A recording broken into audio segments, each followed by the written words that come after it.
Yeah, that'd be pretty cool just to have someone with a diametrically opposed view, and then like we don't hate each other. We can just talk, chill, bang ideas off each other. I think you would get more views if we I can did hate each moderate. other. It's hard for me to hate anybody, except for Hitler. The more I know about that guy. The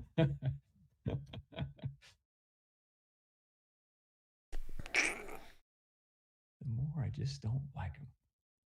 All right, I think we're live. We should be live, unless there was another technical issue in addition to my camera not working on Whereby. I always see that we're live for like 15 seconds before you tell me I'm live anyway, so I try to be careful. I pick my nose 20 seconds prior. All right.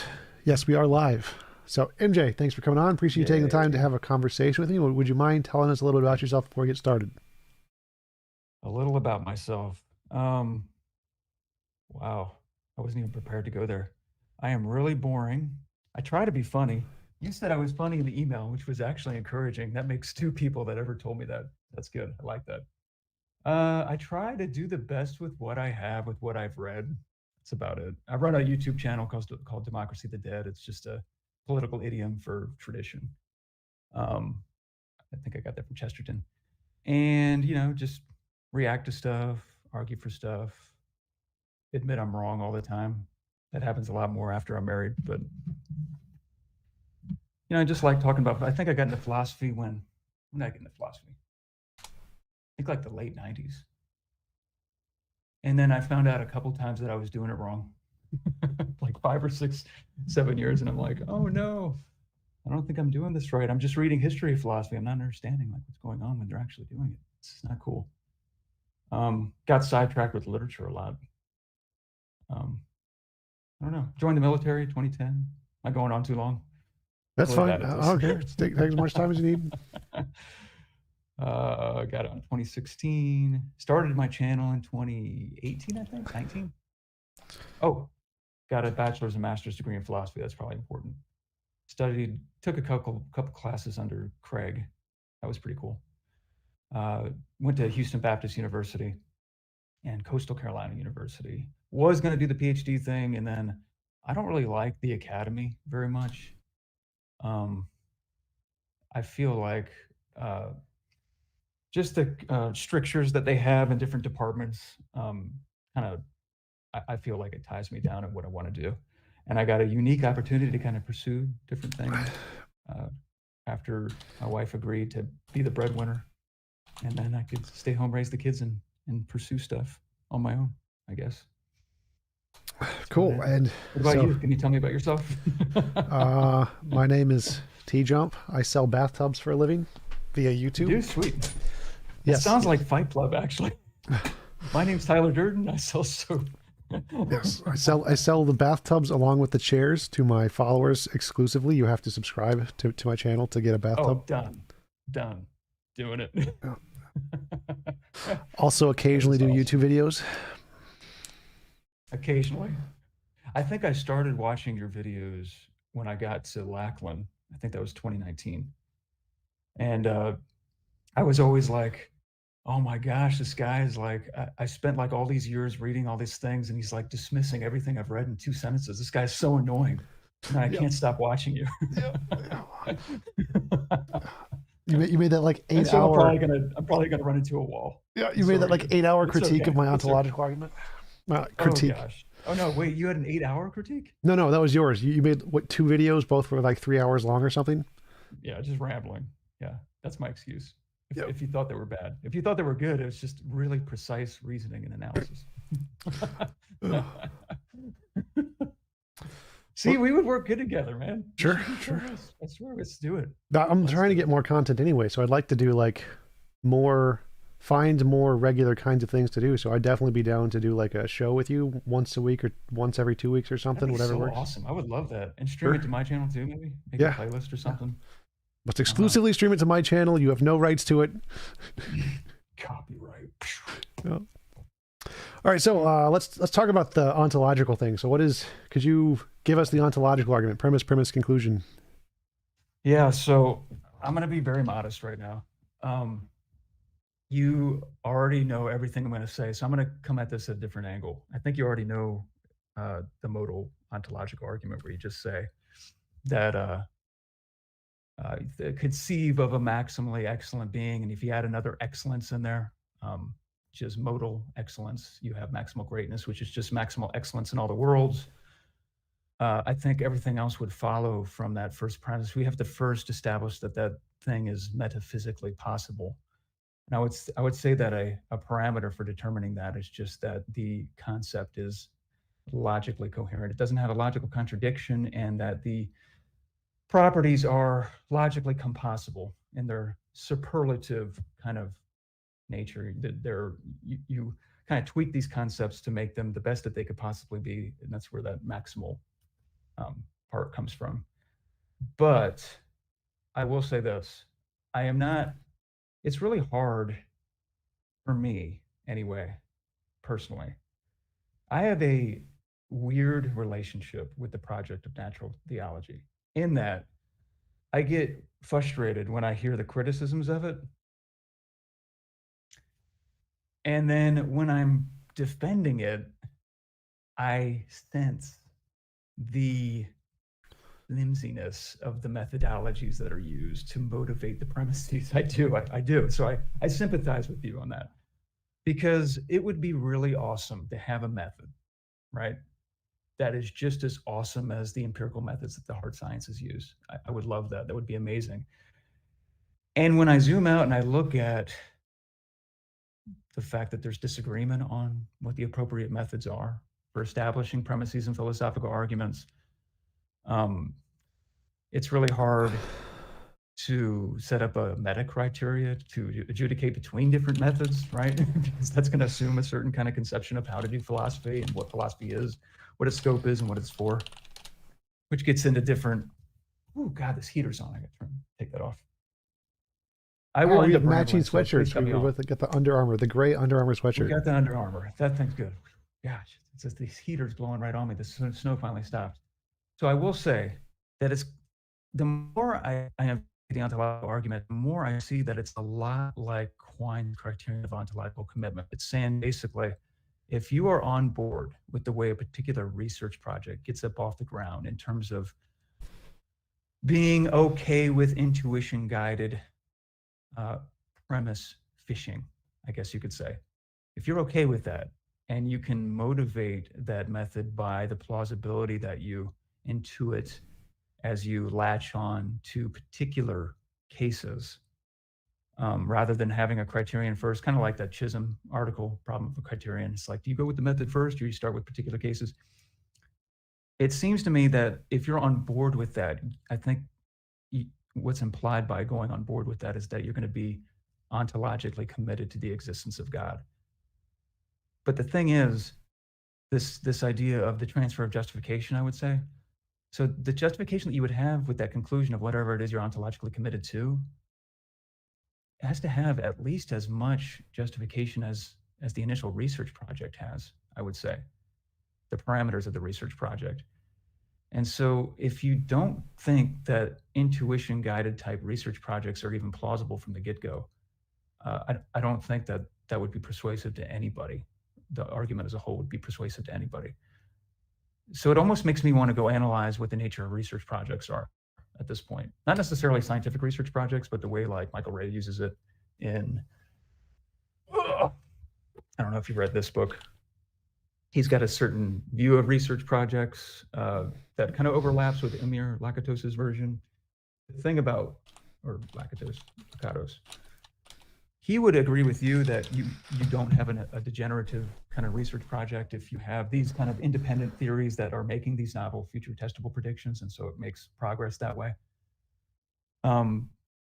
Ray cashes out research projects in terms of just a series of methodological dispositions. So it's just like, how do you choose amongst methodological dispositions? It seems like you'd have to anchor your choice of methodological dispositions by whatever criteria you find attractive. There's another book, and again, cut me off whenever you want. Well, sure, yeah, we can pause there. So yeah, the original methodology problem isn't really what I think is the biggest problem with the ontological argument. I'd say, like, let's grant that and say, if you think the ontological argument is a good way to justify the existence of stuff, then it leads to the conclusion that there's essentially infinitely many things that exist other than a God. So the ontological argument says essentially anything that is coherent and has some essence of greatness to it must exist, which means the pizza argument works just fine. Obviously, it wouldn't be literally a physical pizza. It would be the essence of a pizza. So you could say there is this And perfect greatness would essence. be, What? yeah. And just greatness throws me off sometimes. I will agree with that term, but by greatness, all he means is necessity, right? Yeah. He has maximal excellence in all the worlds. Yeah, it just exists in all possible worlds, essentially. Yeah. So you can say there's this property that is this object exists in all possible worlds, and we give that property the name greatness or something like that. And so if there is this property, which I would say you first need to give evidence that there is such a property, not just say it's logically possible. Even if we just grant that, if we just grant that, we could say that everything could have this property. It could be the essence of pizza, like not just a physical pizza, but like the property of what makes a pizza, the principle of pizza. I got you. You're losing me just a little bit. Can I ask a quick question? Sure. On that, when you say evidence for a property, what do you mean by that?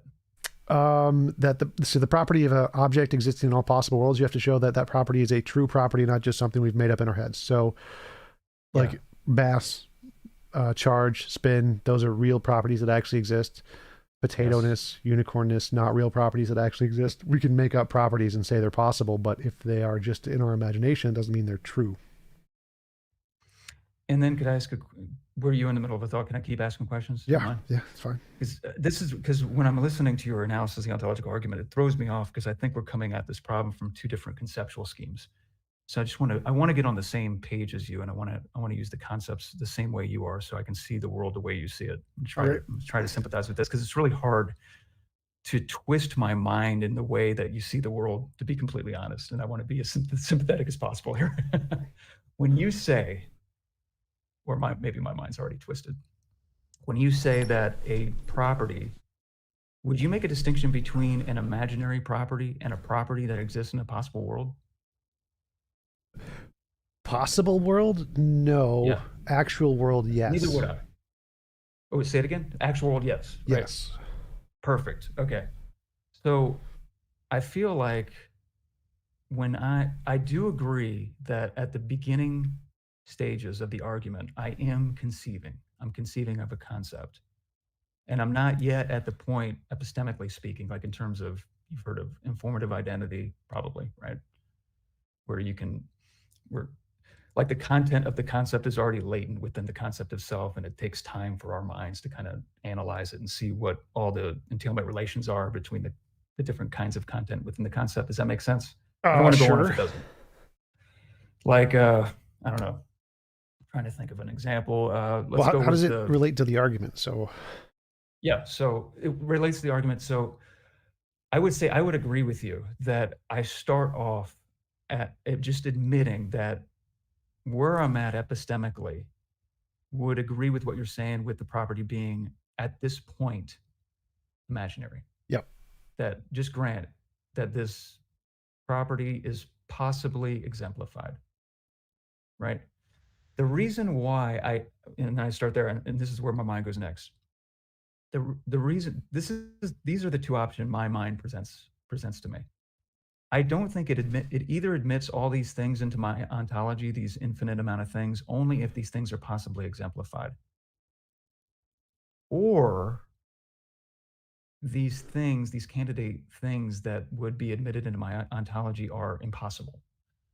Those are my two options. They're either impossible or possible. That seems pretty obvious. So I feel like whatever candidate you bring up, I'm just going to say, after I have to analyze it first. I'm not going to be like jumping on it right away, but I'll analyze it just to see if it's a good candidate. I would have to see if it's possible or not, which gets into modal epistemology, which is murky. But the difference between all the candidate concepts you bring up that are at that point in the argument, imaginary, and the God concept, is that I've actually done a lot of thinking about the the perfections that are involved in the concept of God, whether it be power, goodness, knowledge, modal perfection, um, uh, other types of perfections that might be implied by other research projects in theology. I'm not sure exactly off the top of my head, but so from my standpoint, it seems like I have more reason to believe in the God. You're saying from your standpoint, you have no good reason to believe that the God concept is any more conceivable than any of the other infinite amount of things that we have no good reason to think are more possible than the God concept, right? No. So I'm saying that given your methodology, from your perspective, the existence of these infinitely other things are equally justified. So I'm saying equally justified. From as far as I can tell, from the methodology presented in the ontological argument, it leads to the conclusion that all of these things are justified. Not from my perspective, but it seems like if we just grant the ontological argument, that argument itself entails that all these things must be justified. And you think that that would be an absurdity of the view? Yes. I would make a little bit of a nuance. I would say I would be willing to admit these things into my ontology if it doesn't threaten God's aseity. Okay. So as long as God's the explanatory ultimate, like I think necessary beings can stand in explanatory relations to a necessary ultimate being, let's just say, whether that be personal or not, that could come up later. But then it's just based on an if-then conditional. Like if you're right about all these other possible entities having to be admitted in my ontology, I'd just be like, okay, that's cool. It'll just be explained by the ultimate necessary being, which would be God. So it wouldn't threaten the ontological argument as it relates to my background beliefs. Well, that would be the second criticism. So the first criticism is that there becomes infinitely many objects that would all exist, the perfect essence of a pizza, the perfect essence of an island, a bunch of abstract, silly things that we are clearly shouldn't believe in. And in addition to that, there's going to be infinitely many alternatives to the God hypothesis. So God having perfect aseity, because like take some of the other properties of a God, or I know you like deists like to think of them all to be one essence and not different properties, but so just take that term to mean. I think they're different properties. Okay, that's cool. Cool. So we can take the different properties of God, switch them out, and say, no, this combination of properties has aseity, not this combination. So you asserting that this combination is the one that's the greatest and must have aseity is arbitrary, because I can just say a different combination is the one that has aseity, and created everything in the universe. And that's entailed in the pizza thing. The essence of pizza has aseity, not the essence of God. Therefore, if that's equally as possible, then that would refute the ontological argument. Because if there are multiple candidate things that have aseity that are mutually exclusive, then that proves the argument false. So let's start with, let's do with the pizza thing. Let's just do a concrete case then, just to help me out. So the way the intuitions are pumped at the beginning of perfect being theology, it's called, that's the name of the research project, is it better to be a person than not a person? And then you would say no, because betterness is a made-up property, right? Yep. Yeah. So one second. Thank you for the super chat, Cosmic. Appreciate it. Thank you, Cosmic. You're the man. That goes to both of us, by the way. What does B/W mean? B/W. I'm not sure. Hi, Tom. Today in B/W question mark. Say it again. I cut you off. Hi, Tom, comma, today in B/W question mark. Today in B/W question mark. Black and white. Ah, that's it. Black and white. Black and white. Ah. Thank you. Thank you. Dang it. Hamanu. Yes. Got it. Got it. All right. So you were saying, sorry to interrupt. That was just, I was like, no. It's totally cool.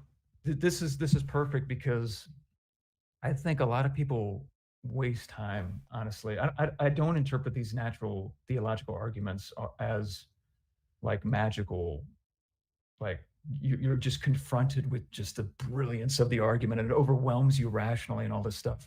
It basically just it takes you to a conclusion. I think the entailment relations are pretty set in stone, maybe. But it says, if you're willing to grant this, then it leads to this. And then do we have really good reason to grant this thing at the beginning and it leads to this? So right there at the very beginning, I'm just going to probably just underline our differences there. I would say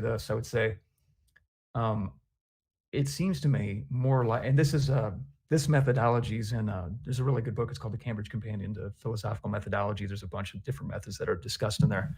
And one of the methods that's discussed is by a guy named Nicholas Rescher, and it's called aporia. I don't know if you've heard of this word, aporia. Yes. It's from Aristotle. Okay, cool. And what it basically does is it's an appeal to intuitions.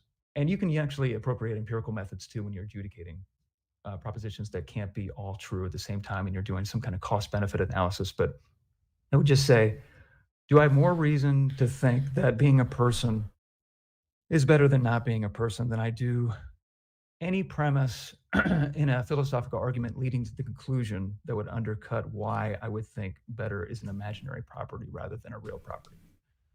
And you might have a good argument for that, by the way. Just to make an analogy, Louise Anthony has like arguments like this. She's a moral realist, atheist. And this is an approach that's done by like David Enoch and Schaefer Landau and David Parfit and all these. Willenberg does this too. They say you mentioned that you have more reasons to believe that being a person is better than not being a person, and you didn't list the reasons. So you'd have to give what are the reasons, and if your only reason is you intuitively feel that, well, that would definitely not be a reason to think it is more the case than not the case, because the argument against that, the defeater, is evolution caused you to feel that, therefore it's not true, which is a good defeater for any of those intuition-based beliefs. Now, so just one at a time, there is no reason, I would say. I think intuition is itself an intellectual seeming. There's different dispositions to believe. Timothy Williamson says this. If I have a reason to prefer my intuitions, I think that would make the research program ultimately intuition guided. And so someone who does not believe that research programs ought to be governed by intuitions primarily, and the intuitions that are shared by the members of that research program are going to be kind of edged out. So I don't have an answer to that. I don't think there are reasons. I'm saying if you don't share my intuition that persons are better than non-persons, it's kind of a non-starter, and you are totally open to that. The next step is, okay, well then what reliability does that method have? Because you can just reject my intuitions and go about your day, and what makes you think you've laid claim on any kind of aspect of reality? This is, unless you had something to add, I was going to take a little bit of a sidebar. Okay. What my mind does to get around that, unless you got something. Sure, go ahead. Because I literally don't know what I could say in response to that. I look at a person and I look at a rock, and it just seems to me better that a person with the rich imaginative life that comes with being a person, experiences of love and pleasure. And, you could go down the list of what are all the awesome things of being a person, which for every mountain, there's a valley. You're going to suffer a lot of pain. You've suffered from depression. I think you remember bringing it up, which sucks. I have to. But rock just has no mental life, and it seems to me to be better. And then if you back up and you say, okay, well, what's the reason for the reliability of this deliverance of your intuition? I don't have any.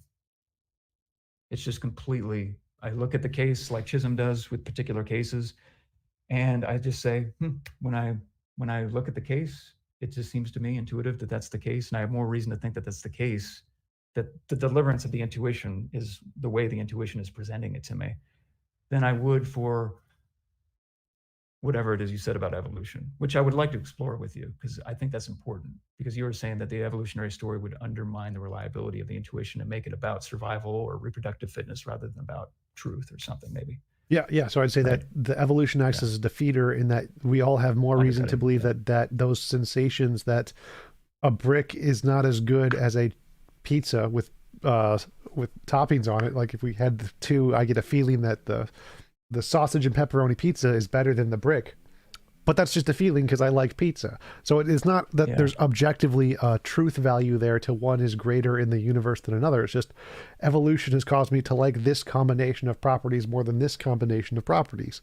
And that seems to defeat the conclusion that our sensation that people are better than non-people corresponds to anything outside of our imagination, because it can clearly be fully explained by just something in our imagination due to evolution. Right. So with the evolutionary story, that I do believe, I don't really think I have a good reason to doubt what the experts are telling us in biology about evolution. It's the add-on that it's that there is nothing guiding the process, I think is the part that I would need to have a metaphysical discussion about. So I would say that with bringing in the evolution thing, I would agree that if it's unguided and it's within the ontological story of naturalism, and it would follow that, yeah, it's just primarily interested in reproductive fitness and preserving the species and all that stuff. And I think the Churchlands actually said that truth takes the hindmost. I think I would agree with that. But then I would say that because when I look at particular cases, like when I look out my window and I see a tree, when I think about morally relevant cases in terms of seeing a gruesome murder or rape or something, I don't know. And it seems to me that these things are true. What that tells my mind is there's got to be something else going on that a naturalistic kind of version of the evolutionary story is telling me. So I could agree with what the biology, just strictly biology, is telling me.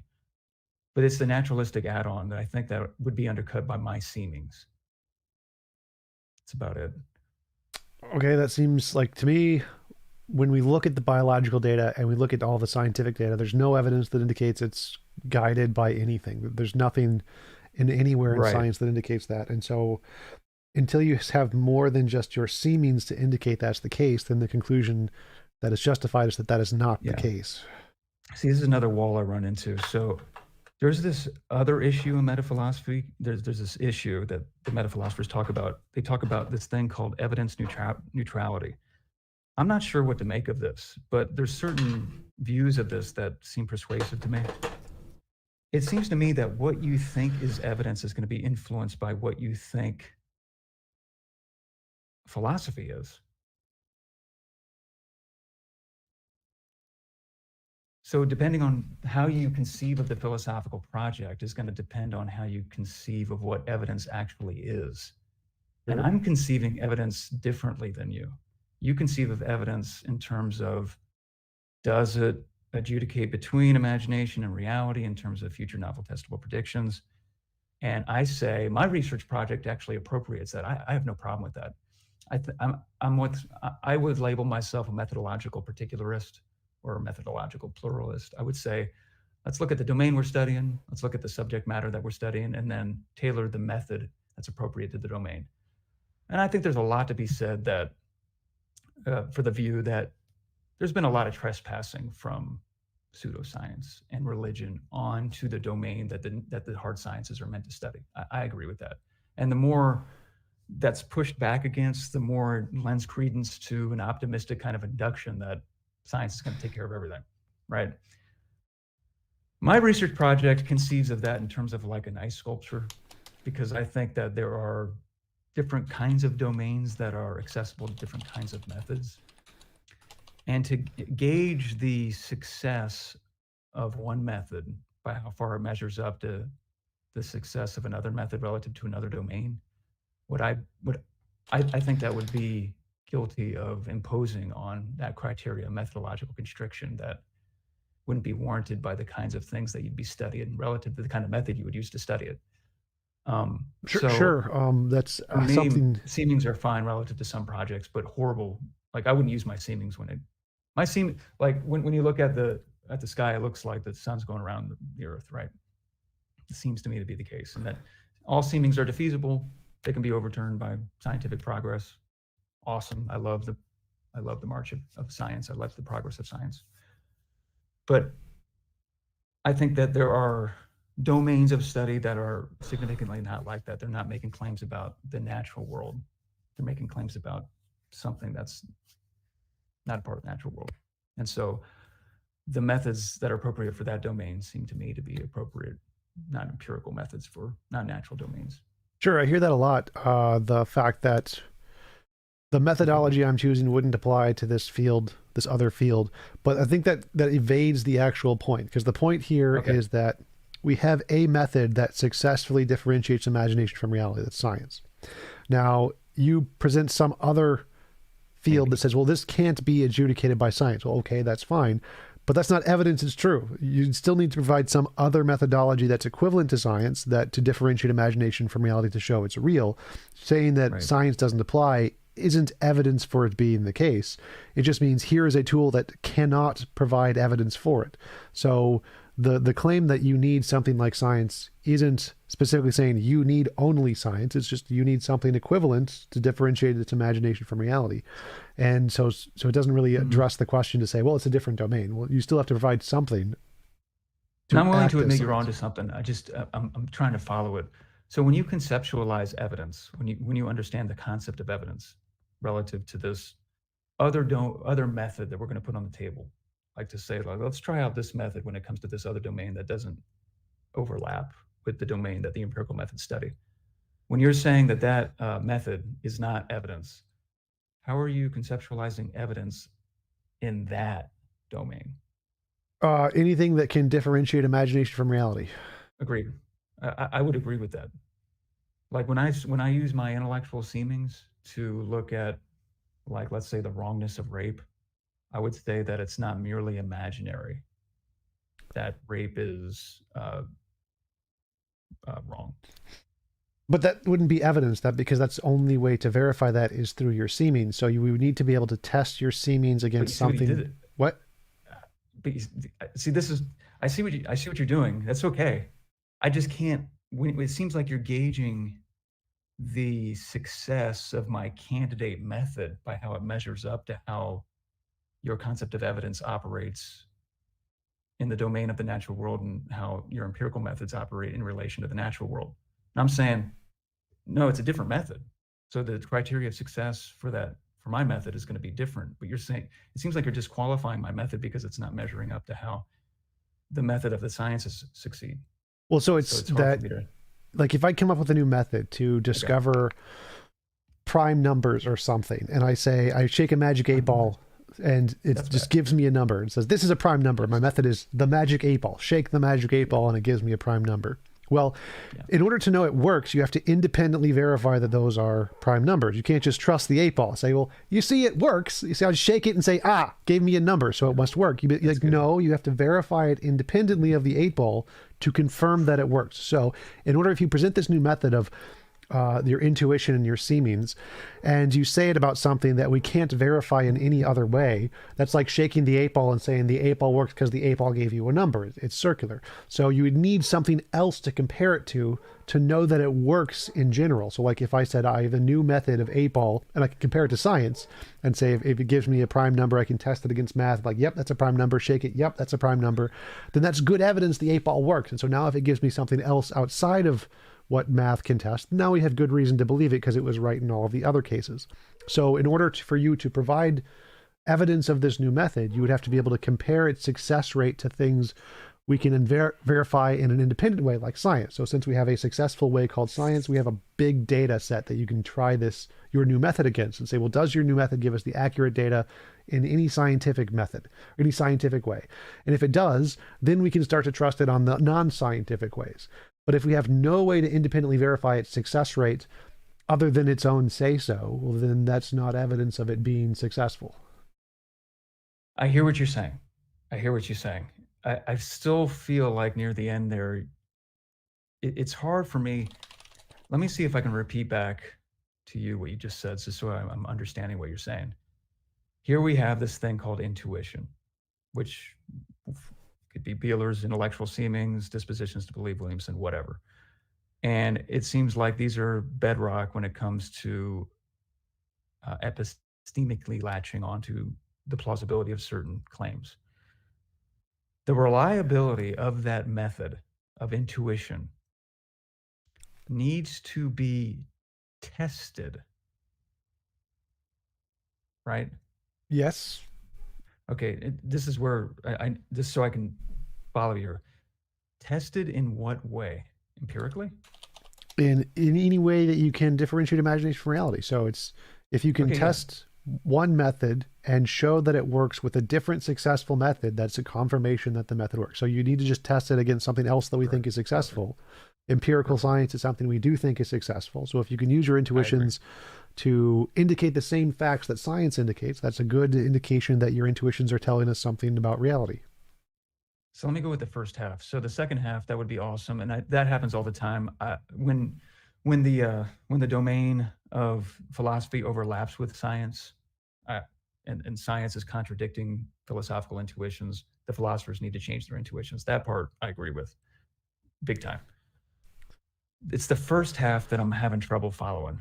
So I go to test the intuition, and I either test it by how far it measures up to empirical methods, or I have to somehow demonstrate how that intuition distinguishes imagination from reality. Am I right so far? Yeah, you just have to like create a new method that is equivalent to science in that it can do that. Yes. Okay, let me analyze that then. When you say a method equivalent to science, you mean a method equivalent to science in the sense that both methods distinguish imagination from reality. Yes. Doesn't need to be with novel predictions. It doesn't need to be empirical in any way. It can do that. It just needs to be equivalent in that one sense. So, and I've read a lot of Beeler. I've read a lot of Williamson. I've read a lot of the intuitionists, Michael Huemer, all these people. It seems, see, there it is again. It seems to me that the project of intuition guided projects, it's really hard for me, because I think it's worthwhile to see where you're pointing this research program. It's hard for me to even conceive, let alone imagine, what it would look like to come up with a comparative, another criteria of success that we could appeal to in order to measure the reliability of the intuitions. It doesn't seem to me that intuition guided projects should be conceptualized that way. So then now the burden, I'm just exploring this out loud. The burden is on me now to demonstrate to you not only why I don't need whatever criteria of success that you a way to differentiate imagination from reality, why we do not need a way to do that. So it seems to me that the Chisholm thing comes up to me again. So it seems to me you're wanting a criteria first to gauge whether or not the particulars that I appeal to satisfy that criteria. And it seems to me that intuition-guided research projects start with the particulars. And so the question at the threshold is almost like I trip over the starting line, almost, so to speak. I would say not quite. So I would say that we know for a fact seemings are wrong a lot. They go against science. They get the wrong answer all the time. Correct. So we have good reason to trust they don't correspond to reality at all in any context ever. So even if you propose a new domain of reality, the likelihood that our intuitions can correspond to that new domain is equally as bad as the fact they can correspond to this domain. There's no reason to think they are more likely to correspond to that other domain than they do the scientific domain. And so simply saying that it's a different domain doesn't provide any evidence of that. Okay, let me try to explore that then. This is a good argument. So you're saying that, so just go a step at a time, the seemings have been wrong every single time. Lots of times, not every time. They're right sometimes. People get lucky. People get lucky, right? Fallibilism kind of thing. But with regard to high-level theoretical physics, seemings are worthless. We could agree there, right? Unless you're talking about the seemings of the things in the lab or whatever. I don't know. I wouldn't say that. So there are seemings even in high-level physics. Like Pauli literally just made up a constant because he felt like it and it was right. So there are seemings even in high-level physics that are correct. It's just very, very unlikely. Very unlikely, but it was awesome because his intuition was confirmed empirically. And that's why that intuition, that seeming has worth. Yes. So this is the way my research program conceptualizes what you just said. It says you are absolutely correct that when it comes to this particular domain of investigating the natural world, if you were to consult your seemings alone without the hope of, future confirmation, like with the Pauli thing, that is horrible. That's a horrible methodology for distinguishing imagination from reality. You need something way more concrete, novel, future testable prediction, which I want to actually talk about that criterion too a little later. But that's a good one to distinguish imagination from reality with regard to that domain. And what you're saying is, because it has sucked this bad in this domain, in the natural world, therefore, application of intuitions when it comes to this proposed, let's just say it's proposed. I won't say it exists yet, but it's just said these people in these different research programs are proposing this other domain that doesn't overlap with the research programs of the hard sciences. You're saying that those seemings are absolutely worthless because of how worthless they have been in guiding research in the hard sciences. Yes. Did I still man that pretty good? Yep. Okay. Let me unpack this. I don't necessarily see the inference, and the only thing that's making me say that is, again, I can't understand why I should give up on the legitimacy of intuition-guided projects if built into the research program that these intuition-guided projects have, and this gets into actually prediction versus accommodation, but built in, from what I've read, built into these research projects, they say, do not apply these seemings in inappropriate domains. They have that built into the actual research program. And so it actually accounts for what you're saying. And it accounts for it in a way that I agree with. I think that's awesome. I like that.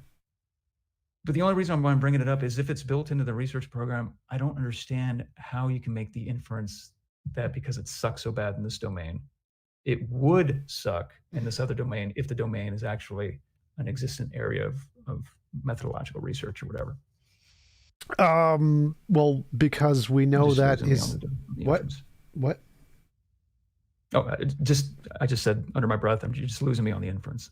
Oh, right. So that doing that is a fallacy we know humans do all the time, specifically in religion and snake doctors and anything they want to do to make it unfalsifiable.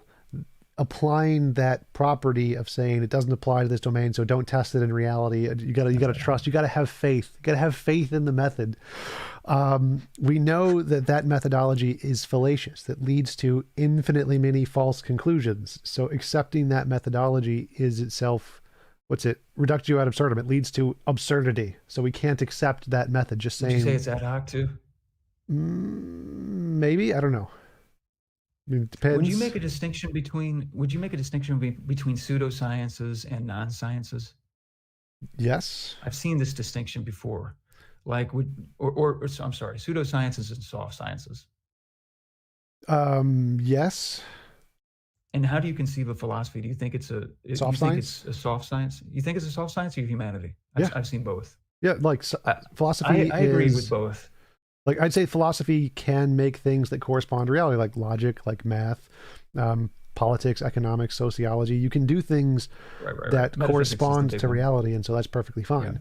Pseudoscience is things that literally don't correspond to reality, and so that would be the difference. They don't correspond to reality, and they mimic the language of science to give it the appearance of legitimacy, and it's kind of like snake oil salesmen and stuff like that, right? Sort of, yeah.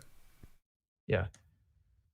So it seems to me that, again, the intuition-guided research projects have that built in as one of the parameters. They agree with the hard sciences that there is this risk of illicitly appropriating scientific methods, to have the appearance of looking scientific to get at these absurd domains. Now, again, I think that I can be a particularist, again, about, homeopathy, astrology, right? Stuff like that.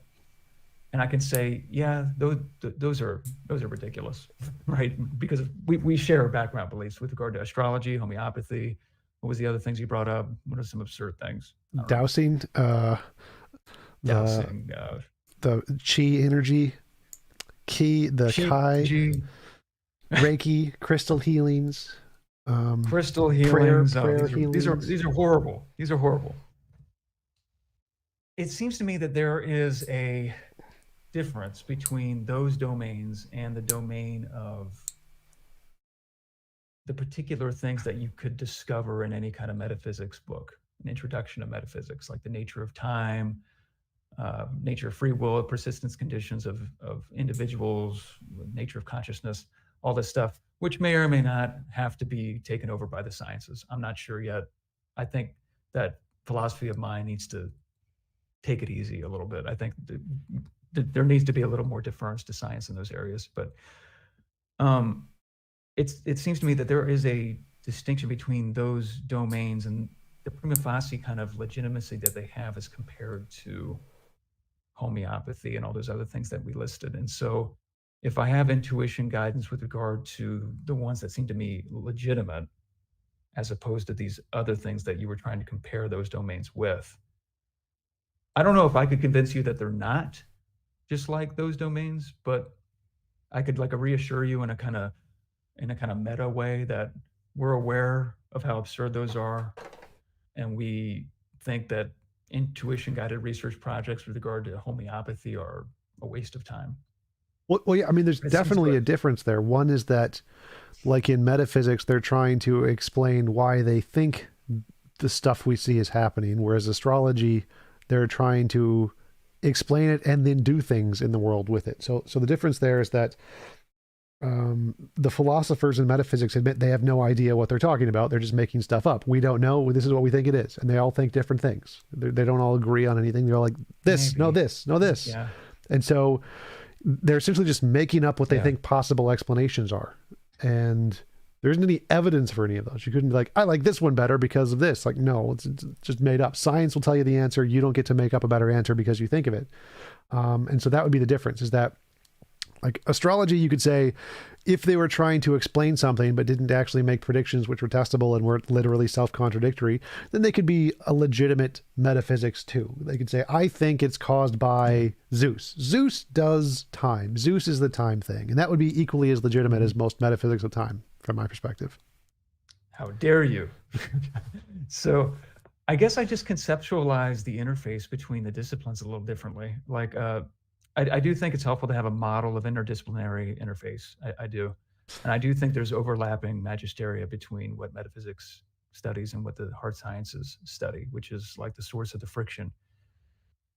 But it's hard for me to get on board with what you're saying with regard to, if there is this non-overlapping subject matter that the metaphysics are studying, I don't see how I can gauge the success of the methods that are appropriate for that, not only the non-overlapping part, but at the different aspects of the overlapping part, even though there are conflicts. I'm not sure what you mean. That out, but no, I'm just thinking out loud. It just seems to me that it makes more sense that you would have a different kind of a method to get at a different kind of a domain, and not to hold the success of that method hostage to either how it satisfies the empirical methods or this Pandora's box kind of objection, where if you open the door to intuition, then you have to let in all these other absurd domains. I think I can avoid both of those options, but without appealing to our criteria. This is the thing, like, it just seems to me that the whole project, by the method of cases almost, it's just like, bring up a case, and I'm not trying to give an argument for the reliability of intuition. I'm just literally just saying, let's look at a case and tell me how your intuitions are exercised by looking at the case. And this is not a case that should be taken over by empirical methods. This is a case that does not overlap with what those methods can study. And it seems to me that it's an extra weird kind of Zeno type objection, like, what, with emotion, like, you have all these objections from Zeno about the impossibility of motion, but we're moving. It just seems to me, I have more reason to think that these cases that I meditate on and the intuitions I use to study the cases that don't overlap with what the empirical methods study are legitimate, as opposed to homeopathy and all that stuff. A new audio device was added. Matt's new earbuds, Bluetooth. later. Sorry, I just had to pop up. My bad. That was a part of your philosophical argument. The Bluetooth. It was trying to override my microphone. But let me pick up on that for a minute. So I want to. So it would be like, to me, if homeopathy changed slightly. So homeopathy said, you know what, we agree, homeopathy doesn't really work in the scientific realm, but we're going to make up this new spiritual realm. In the spiritual realm, homeopathy does amazing, perfect. It cures all of your key energies. Now, of course, you can't measure this scientifically, but it's a different realm. It's a totally different realm that is totally reliable. So we just look at these particular cases, like this particular case where this one person did homeopathy and their life was just so much better.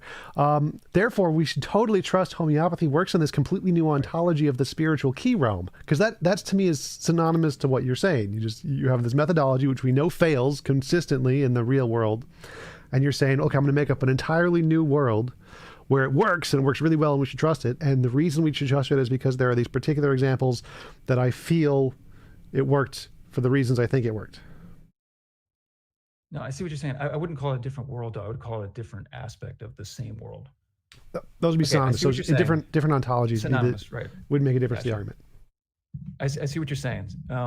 I think it depends on the relevant similarity between this homeopathy domain and the domains of metaphysics. So I don't see what the relevant similarity... One sec. I need to clarify, because it doesn't seem to me it matters what the difference between the domain is. I can make up whatever domain I want, top, down, left, right. It's just making up a new dimension. It doesn't matter what dimension you make up. It doesn't become more plausible if you change the dimension. I don't see why changing the qualities of the dimension make your methodology any more plausible. Like, if I change the homeopathy dimension to a different dimension, is it better now? Well, no, it doesn't matter what dimension I change it to. It's still going to be equally as bad. I'm more interested in why we both agree that the homeopathy dimension is bad. And I'm really interested in why I can't go on board with, is that my boss, my wife? Sorry. Why I can't go on board with thinking that the homeopathy dimension is just like the domains of the metaphysics that professional philosophers utilize or study, sorry. So I'm agreeing with you that the homeopathy domain is absurd, and that if they were to make up a method to study that domain, an intuition-guided research project to study the homeopathy domain, first I would need to see the details of that, but it seems to me that that would be absurd. And you're saying that that is absurd in the same way that my project is absurd with perfect being theology. Yes. Okay. It's because I'm trying to tie it back to the ontological argument. So this is what I would say with that. What if we stay imaginary just for a second at this stage of the argument? Let's just stay imaginary. Let's make the better property imaginary. Is that possible? Can we do that? Sure. Like, can we agree on what better might mean? Sure, we can make up any imaginary definition you want. Let's make one up and agree on it. Sure. So let's do it. Like, what do you like when you see when I say something like a human is better than a rock? What do you think I mean by it? Let's make something up real quick. Has more qualities. I know it sounds like a waste of time, but I'm going somewhere with this. I promise. It has more qualities you like. Well, that was kind of bad. Yes, I like those properties because typically the way these perfect being theologians will cash out the betterness would be in terms of intrinsic betterness. So it's like it wouldn't have any extrinsic relationship to what I would like or not. It would just be in itself good or better or bad. Now, from your perspective, even intrinsic qualities are imaginary, correct? Yes. Moral intrinsic qualities are imaginary, right? Sure. Maybe, even though you agree there's the best possible world. At least I'm trying to just go along with the argument here, trying to get we're going to make up a definition of better we can agree to. So better, let's agree that better is cashed out in terms of intrinsic betterness. Okay, so there's an intrinsic betterness property, right? Okay, let me clear that up too. And I'm sorry to be pedantic and nitpicky. I really apologize. I love you. I don't mean to do this. My mind is annoying. We're not talking about the existence of a property, right? Because I don't agree with the properties existing. I'm a nominalist. Okay, so what do you mean when you say something is better and it's not a property of the thing? How can it? be better and not be a property of the thing? Perfect. So there's a huge debate. I'm going to be very, very quick on that. So there's a debate between those people that think that ontology implies truth or truth implies ontology. Okay. So if you say it's true that a certain thing is the case, and the reference of the thing, the word, is an actual property, that the property needs to exist in order for the statement to be true. That's a position. I think Quine actually held that. There's another position where what they do is, if you go to like quantified modal logic or quantified kinds of logic or whatever, where you have to quantify over terms and you have a value and it's bound by the quantifier variable and all this stuff. You can have different interpretations of the quantifier, right? You can just say, there's deflationist theories. You can just say, I'm going to deflate the quantifier and just say, in order for the statement to be true, it doesn't need to have to quantify over existing objects for it to be true. And I think Jody Azuni does this, and it's called a book called Deflating Existential Consequence. Not important. All that's important is that there are views out there where it just says you can have true statements and they don't necessarily have to ontologically commit themselves to what their terms quantify over or the reference of their singular terms. They don't need to actually refer to existing things. Okay, so what does it mean And for this is what the something? anti-Platonists do. What would it mean for something to be better if it doesn't refer to a property of the thing? So you just have to come up with a successful paraphrase. So just say, it's better. A way to say that it's better is just to say it exemplifies the property of betterness, but then you just apply a paraphrase of that, which just says, well, you just said property, you said not a property. So it's not a property. So there's no, here's the thing. Nothing in that thing is intrinsically better than that thing. But that is still false. I'm saying it wrong. It's my fault. It's my fault. You can still make objective truth claims about the betterness relation in terms of the intrinsic stuff. You can say true things about that betterness relation without ontologically committing yourself to the existence of properties. Yeah, and I'm asking how. How is it the case that there's no property about or in that object that is better than that object, yet it's still better than that object? Because you can say true things. You can actually appropriate property talk and it make true statements about that thing without ontologically committing yourself to the existence of abstracta called properties. Well, we might be saying the same thing, honestly. Well, no, I understand that sentence, but I'm asking, how do you do this? How does it mean? What does it mean for something to be better if there's nothing about it that's better? Oh, here we go. So when you ask for what it means, this is semantics. So pick your semantic theory about betterness. So all this would mean is, okay, let's cash out what we mean by intrinsic betterness. Well, okay, let me pick up on that real quick. So like if you can just pick whatever you want as a betterness definition, then you could pick the antithesis or an alternative to that, and it would be equally as valid. So there's no way. Equally as valid, maybe. What, like, for me, the reason it has to correspond to reality is because if there's like actually a better existing property somewhere, well then yes, that one wins. You don't get to just make up a different. It's just that one's going to be the one that's real. But if the only thing that makes it true is I like this definition of better, therefore this object is better than that object, nothing about that could be true because it's just a subjective definition you've made up. There would have to be some kind of truth maker to make one statement better than another. And that truth maker has to be something. I don't necessarily endorse truth makers. That's ontologically profligate for me. But I'll stay away from that just for a second. But we can change the word. What makes the statement true that X is better than Y? I don't even think that's a correct question. I would say that what makes the statement true, that illicitly presupposes truth makers, and I don't think they exist. I think propositions have truth conditions, but not truth makers. Personally. Okay, what are the truth conditions that property A is greater than, or object A is greater than or better than object B? Truth conditions would be it would be better if the thing had it as opposed to not having it. So if you took away the property, it would be less good, intrinsically speaking, not extrinsic to anything else, than it would if you Okay, didn't but have it. you can't use the word better when defining better. So I'm asking what conditions make something better than not better? No, wait, I think I can use the word better in the analysis of it, though. Well, no, because if I'm Like, asking what better is and you put better in the analysis, well, then it's circular reasoning. It doesn't give me any but content. yeah, it's hard for me to avoid circularity on certain paradigmatic levels for me. Anyway, I'll explore that in a second because I think you have a point there.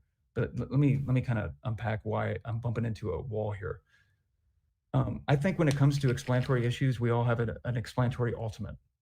Otherwise, we're going to have infinite regresses. Do we agree with that? In terms of explanation, we're just going to go back and back and back and back if we can't use the ultimate, the explanatory ultimate I guess so. Mine would be in the reality. actual explanation.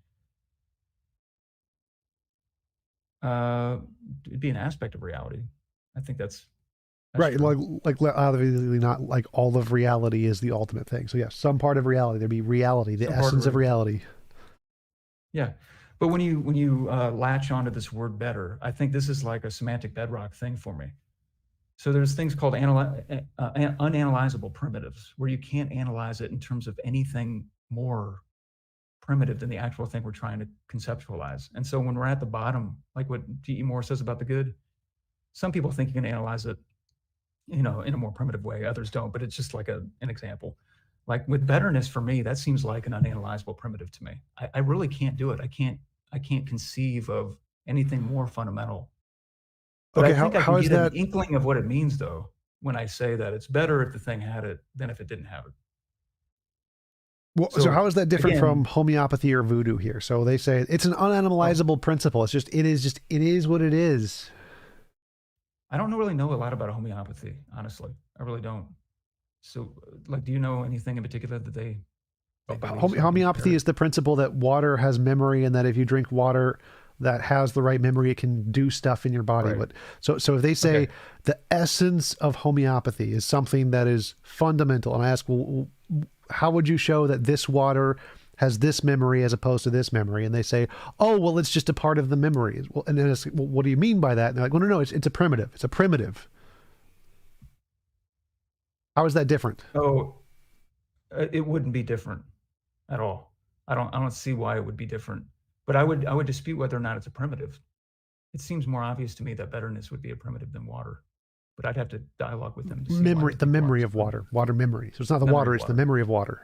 Like it seems to me like the concept of memory can be analyzed in terms of concepts that are more primitive. So I would just say the homeopathy guy is just wrong, that it's not a primitive. Explain that more. So what do you mean by water memory can be analyzed in something other way that It's hard to say. It's just hard morality to say can't? because without talking, well, it's hard to say because I'm not talking to that person, but from my own background beliefs, I feel like we can analyze water in more primitive terms, like Well, in it's terms of its memory, water memory. So it's a spiritual thing. It's the spiritual aspect of even water. memory, What? even memory to me.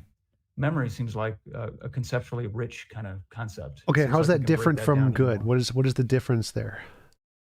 Now, I'm at bedrock. I don't know. When I go to analyze goodness, and there's precedent in 20th century philosophy for this. When you try to analyze the concept of goodness, people just are like, it's conceptual bedrock.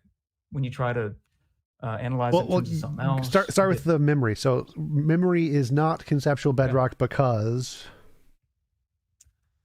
Well, Thank you for the super chat, Jacob. Appreciate it. The chair of the sluggard caves and got nothing, while the chair of the diligent richly supplied. Betterist 622. Yes. All right, go ahead. wait, what's that mean? We're making up a joke Bible that is using the book of the chair. How So we're just dare making up you? verses. It's Betterist Does that have 66 622 to books? 23. Are you gonna have 66 books? Maybe. So Or 666 so books? Um, how is so memory, yeah. So memory. I mean, this will just depend on how we break down the. So memory seems to me to involve more fundamental concepts like I don't know, it being a mode of cognition, and we can break down what cognition means. wait? It So can be a source of let's go with that one. justification. So good could be a Okay. mode of cognition. So why would that be different here? So it depends on what you mean by good. It depends on what you mean by mode. It depends on what you mean by cognition. So here's where I think this is where I keep. So let me try and go this way. I see what you're saying. I do. And I do, but I'm trying to tell you that we're still in the realm of imagination. So this is permissible right now because we Yeah. haven't even slipped into the actual world yet. Yeah. I'm saying that there, even in imagination, what we can do is fix the reference of our words. We can say, what do you mean by that word? Sure. And I can say, here's what I mean by the word. And now I've fixed the sense of it. I've like, I think we both agree that words evolve, the meaning of words evolved. And you'd have to go to the person and say, well, what do you mean by, well, let's take atheism. Like, what do you mean by atheism? What I mean by atheism is just what the majority of people call atheists, and ACA and Dawkins and Harris. And I think you were saying that for a little while. And then you go to like William Rowe or Paul Draper, what do you mean by atheism? The SCP definition. And so they're fixing the sense of an identical word, right? And once that sent, for me, this is intuitive to me. It seems like once you fix the sense of that word, relative to the way you fix that sense, that's what that word means. And we should go with the way that meaning was fixed by the person that's wielding the word or whatever. So I'd have to ask, what do you mean when you specify to me what you mean by mode, what you mean by cognition, and what you mean by memory? Or I guess I was breaking down memory in terms of those concepts. Right. It seems like we can fix on a pretty objective. Water memory is that it saves some property of a previous state and imparts that property onto whatever it is in now, essentially.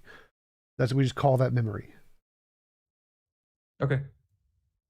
So all those concepts, so previous state, past, present state, those also seem to be concepts that aren't primitive. I think I could break all those down a little more. Goodness is one of those. We're just describing what the water memory does. The water memory is the essence of water, and the essence of water is the primitive. And what it does is that it takes properties of a previous state and transfers it to a future state. So I would go up to the homeopathy guy and disagree. I would say the essence of water being memory is not primitive. Here's why. And then we would dialogue back and forth. Well, that's what I'm asking. Why? Because my plan is I'm going to mirror what you say and show it's equally the same as better. Perfect. So this is where I'm going with this. So let's go with the mode of cognition thing. Memory isn't an unanalyzable primitive because I can analyze it in terms of modes of cognition, because there's other modes of cognition. There's Wait, go back. So the word memory just refers to what we're labeling the essence of water. The essence of water, the magical spiritual essence of water, is what we're talking about here. So you need to analyze the magical spiritual essence of water, which we call memory. It's not literally a mental state. It's not a mental state. We just call it memory because it does stuff. Perfect. So then I would go, what do you mean by water? What do I mean by water? It's a primitive. The essence of water is a primitive. It's a primitive. So you don't mean the liquid stuff that scientists study? Nope, that's just an expression of the essence of water. That's an expression of the essence of water. If what you mean by water is this, what was your exact words? If what you mean by water is the spiritual essence that transists previous states to current states. And all of those string of words, you don't analyze those in any other way? Well, some of them do, because I described what it is and then what it does. So the what it does part you analyze in different ways. Those are all words that can be broken down into other more primitive things. But the what it is statement, though, the spiritual essence of water, no, those are all primitives. So except because the water there refers to its expression in reality, which can be broken down, but the spiritual essence, that which is inside of those things, can't be. So when I say that the concept of goodness is a unanalyzable primitive, I'm talking about the concept of goodness, not the thing that exists in the world that the sciences could study or anything like that. So is this essence of water, memory, or whatever, is that a concept of water? Yes. So we're talking about the concept, the spiritual essence of water is a concept. Right. So let me go a step at a time. So does that concept have content? No, it's purely a primitive. So I would say goodness has content. And content Okay, but it'll change that. Yes, it has content. What's the content? I want you to mirror it perfectly. Right. Mirror it perfectly. So the content of the concept of water is its essence, memory, whatever. What is the content of goodness here so I can follow along? Well, so I can give you the meaning of goodness, but if I try to, like, in terms of like that's good in terms of particular cases, but when I go to analyze the concept of goodness, I can't analyze it without using the word good again. Right. So I'd say the same thing about water. The water, I can give you particular molecules of water, but if I try to analyze the concept of the essence of water, you're just going to get more essence of water words. You're losing me just a tad, right? Because I thought we were identifying water not with the liquid in the world, but with this essence of memory or something. So there's this thing, the essence memory, which then exists within the water we see. So that's just the place it resides, which is why we call it water memory. It's doing things that the concept of goodness, I'm having trouble with the mirroring thing. It's doing something that the goodness concept isn't doing. I see what you're doing with the mirroring thing. If the water thing sounds absurd, then so does the goodness one. I get what you're doing. Yeah. It's probably my fault. I can't see the similarity between the two because I don't know what the analogical counterpart is with goodness when it comes to actually existing water. Like good state of affairs, maybe. Good states of affairs, like there'd be like examples like punching a baby. So any moral example, helping an old lady across the street, punching a baby, all those cases would be examples of like moral particulars, and the water is the water particular. Yeah, so I agree that there are moral particulars, right? Punching the baby and all this stuff, and that's obvious to you, right? But that's bad. Punching the baby. Drowning babies is bad, right? Maybe. Maybe you would say it's bad though, right? Yeah. I'm a moral realist. Yes. Is it moral realist? And it's not going to matter for what you're doing with the parody thing. I'm not trying to say that. But then when I look at, okay, we have this imaginary homeopathy person that's postulating the existence of. From a particularistic standpoint, it just doesn't seem to have parity for me. Well, what part doesn't have parity? Level, so like, let me walk you through it more. So we have these particular. Stop you whenever I want though, because sometimes you lose me at the first. Yeah, that's fine. So if I go like this, you got to stop. Say stop or just something. For our both sake, or stop. Okay. Because I'm only half looking at the screen, but so there's a particular thing we see. Like we see babies drowning, we get the sensation of badness or whatever. And there's a particular thing that the homeopathy person sees, which if they give homeopathic water to a person, they have some change in their life. And so these two events represent the existence of some further primitive concept. In morality, it's the case of this moral goodness stuff, the better stuff. And in the case of homeopathy, it's the case of this spiritual water stuff. Okay, spiritual water. So just to be clear, what we're putting on the table is that goodness is a unanalyzable primitive in the same way that spiritual memory is a conceptual primitive. So let's analyze that. Let's just, because I don't think Moore was just like, let's just call it a conceptual primitive. Like I think they actually had to analyze why it would be. So let's, I guess, explore. Would you want to explore that right now? Or yes, because my argument is that the assertion of betterness is just like the assertion of homeopathy, spiritual water, and they're both nonsense. Using this methodology, I agree with. I'm a moral realist, so I think there's a better methodology. But yes. So you do agree that there is a sense of that might sidetrack us. Actually, let me stay on point. I do want to come back to that though, because I think you agree with me that there is an objective, moral sense realist that we could. But you wouldn't say that goodness is a conceptual primitive? No. You would analyze goodness in terms of something else? Yeah, it's like literally a law of physics. So I'd say goodness refers to a physical thing. Oh, right, because you're a moral naturalist, right? Right. And then, so that actually is a part of the dialogue tree. Because there's that whole naturalistic fallacy thing, but I think that begs the question. That's a bad argument, but you wouldn't say that the law of nature is good? No. Well, would we evaluate it as good? No, I'd say it is the essence of good. Is could mean two things there, but that's a separate topic here. So irrelevant to my view of morality, we could say that using your methodology of saying betterness is a bedrock and the ontological argument framework would also lead to the absurdity, reductio ad absurdum, that homeopathy could use the exact same argument and be equally as justified as your position of goodness. Because it seems like they could do the same thing and say the essence of water is a bedrock that is unanalyzable. And you're saying, no, that is not like betterness. There's a difference here. What is the difference? It seems to me that they could both be, I guess I just have to talk to the homeopathy person, but I think it's kind of a harmless thesis to mirror me in this way. Well, it's a Because I reductio think ad there are other absurdum. things that are. So Like, if I your don't methodology, see, yeah, I see what you're saying, but yeah, so it's like, so here's something we know for sure fails in the real world. Homeopathy definitely doesn't work.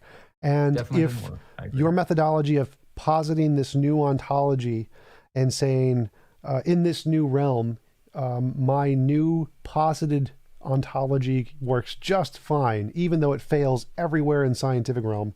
And it's reasonable to accept this new ontology because it's stated about a different realm. Go ahead.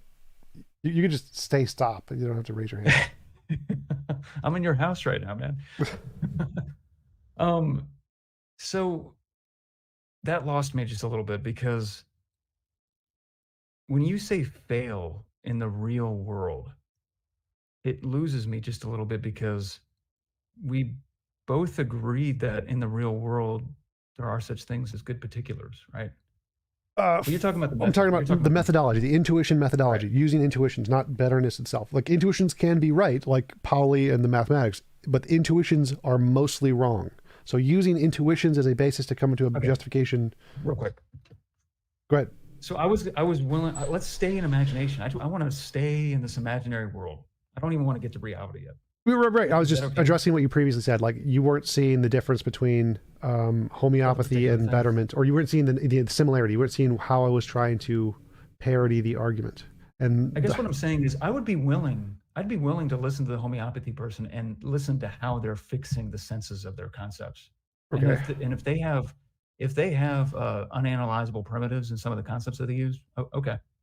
I don't know. I don't think that would for the parody to go through. I think where we need to go next is how they're fixing the senses of their words is going to overlap with being ontologically committed to something in the actual world. I don't know what that means. Well, the way I'm going to fix the concept of like perfection when it comes to like the concept of God, like if you ask me, we're in imagination right now, what do you mean by perfection? What are you talking about? Okay, let's not go to the real world yet. Sciences aren't going to help us here. Let's just stay in our imaginations. Imagination's awesome. I love imagination. Okay. There seems to me to be, and there it is again, there's intuitions. It's We're in fine. imagination, so it's okay. It seems to me that there are different kinds of perfections that something could have, such that if they didn't have it, it would be less perfect than it would be if they did have it. It just seems to me to be the case. Like a person's is better than a rock. A conscious person's better than a non-conscious person in terms of that particular mode of cognition. It seems to me that a good person is better than an evil person. It seems to me that a powerful person is better than an impotent person. It seems to me that a person that knows more is better than a person that doesn't know more. It seems to me that a person that has these properties necessarily is better than a person that has these things contingently. There's the key thing. Now, here's the thing. This is not a proof. I agree with planning. It's not a proof. At the very least, I think it will get to rational acceptability, like what Plantinga says, nature of necessity. It's saying basically, this is why I compared it with this criterion of ontological commitment that Quine had. It didn't, that criterion didn't tell you what exists. It tells you what you're committed to if you hold on to particular scientific theories. Right. So I agree with all of that. None of that is addressing my criticism. So my criticism here is if we accept the methodology you're presenting, the methodology leads to absurdities like that homeopathy is equally as justified in everything you're saying. And so I want to pick something that is stupid and silly and that we can both accept as wrong. And if that thing is justified by your methodology, then we should both agree your methodology is garbage. So maybe. What, maybe? Did you say maybe? Well, I'm not prepared to give up the argument just yet. So there's one question. So if your methodology equally justified the reality of homeopathy. The reality of it. Yes. Right. So like if using your argumentation worked equally well to justify homeopathy as it does your belief system, homeopathy sucks. Yeah, agreed. Then your methodology is bad because it shouldn't If be that able. method It should be able to correct. differentiate stupid things from not stupid things. Real things from not real things. Yeah. All not real things are stupid. Not all not real things are stupid, but Harry Potter is awesome. Shut up. Harry Potter's amazing. So, Sauron's awesome. But you agree with that part. If I can successfully show that your methodology can't differentiate ridiculous things from non-ridiculous things, then Yes. it's equally not a good methodology to accept because it would indicate that yours is probably one of the ridiculous things or could be one of the ridiculous things, and there's no way for you to tell the difference. And that's a good thing to say too, because empirically we do know homeopathy sucks. Yes. So if my method leads to some that the empirical methods have actually demonstrated to be not the case and stupid, yeah, that method would be stupid. Right. But all hangs on that conditional. Yes. Right. Everything hangs on that conditional. So at this point, we would just have to have a really pedantic conversation with our imaginary homeopathy person. So let's skip right to the interesting property, like the maximal greatness thing. Let me just see how my intuitions react to this real quick. So we agree, we're still in imagination. Right. And we're talking about the magical essence of water. Yep. Right. So we said magical, I gotta write this down, I keep forgetting it. And you're gonna say that this magical essence of water is good. Morally good. No. Right, to mirror it, because that's what I said about the perfect being. Right. Yeah, so I'm going to say that. I made it sound absurd. Well, because I'm trying to mirror goodness. So I'm trying to say something that isn't goodness can equally be justified as goodness. So it needs to be different. Yeah, it needs to be analogous, but not goodness. So it's not goodness. It's just it's water. It's not goodness. So I can't. That would help you because that sounds really weird. So the point here is that we can say this about any combination of made up properties other than the ones you're positing and have them be equally justified. So I can't use the ones you're positing like goodness. I have to use something else. Oh, okay. So, but the property has to sound retarded, right? Like snuffle up, the Cheeto-ness or whatever you were saying. Magical water spiritualness, yes. Magical water spiritualness. Now, I can tell a story about how I'm understanding the concept of goodness. And then when I ask you, what's this concept of what it was, Cheeto-ness? Then you're going to have an explanation ready for me, right? You're going to say, well, once I know so first I need to know what you think is a plausible explanation, what works as a justification. And then once I understand what you works as a justification, I can make a mirror that seems to do the same thing. But right now, I don't think anything would work. So I have no idea what you think would work here. Let me try this, actually. Let me try this. Mirror this. Let me scroll down here because I was actually thinking about this.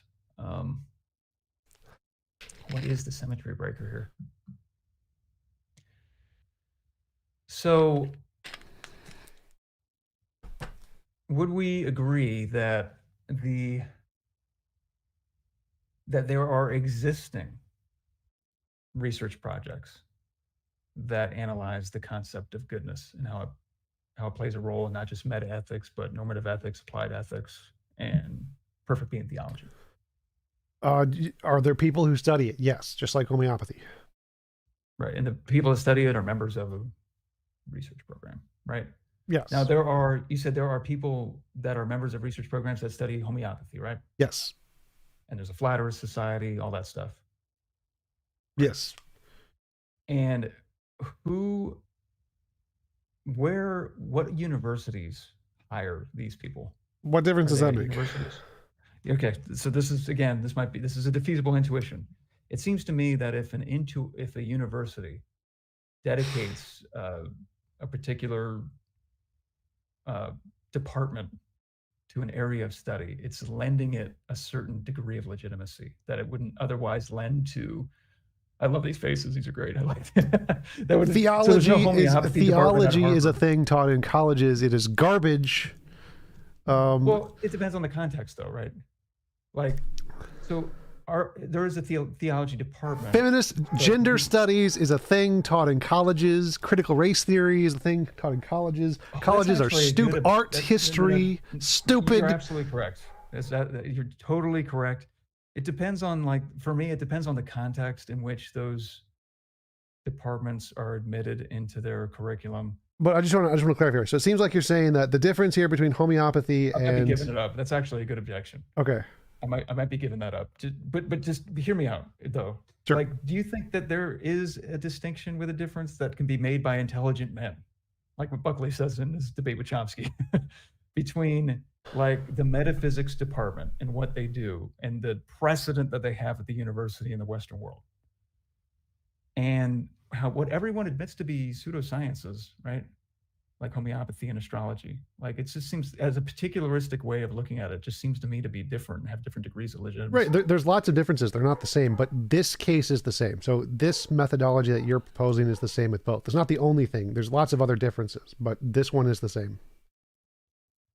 The homeopathy one is the same? The methodology you're presenting in order to justify the ontological argument and goodness could be adopted by those people.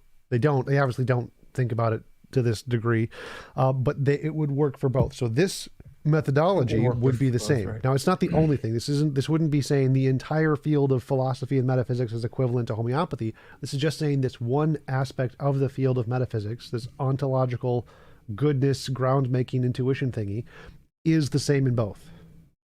They use their intuitions, you use your intuitions, and they both think they're justified. Philosophers just have more words to say that they're justified. Maybe. That sounds deflationary. There's another thing I'm getting hung up on.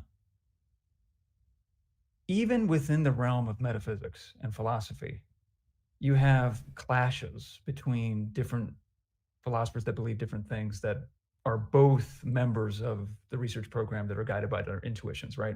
So did you also do in homeopathy and in Harry Potter fans?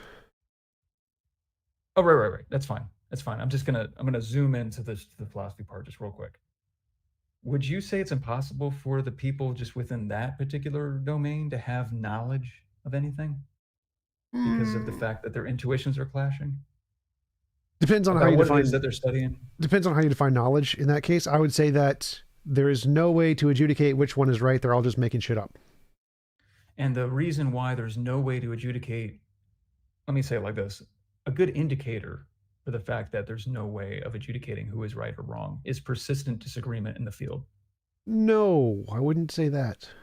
Lack of consensus in the field. That would be better. Persistent lack of consensus in the field. Maybe. Like no consensus on the big problems, like what Chalmers talks about in Why Isn't There More Progress in Philosophy? He's like, it's been like 2,500 years and we're still unsettled about the big questions. That's ridiculous. I mean, I like consensus. Consensus is good. I like empirical evidence better. But yeah, I mean, consensus is definitely better than disagreement. So the fact there's disagreement doesn't matter. There's disagreement in climate science, but there's consensus. So consensus is more reliable in climate science. But so we can go with that. And a lack of consensus. What? But disagreement and lack of consensus. Do you think yes. that implies lack of knowledge? Lack of, again, it depends on what you mean by knowledge here. I think that like you're a fallibilist, right? Yep. But you supplement fallibilism with other things, right? Supplement it? I don't know what that means. Like you could be like a fallibilist, and every fallibilist should appropriate this method of novel future testable predictions or something like that. Or else you'd have to say fallibilists can use intuitions. I don't think you want to say that, right?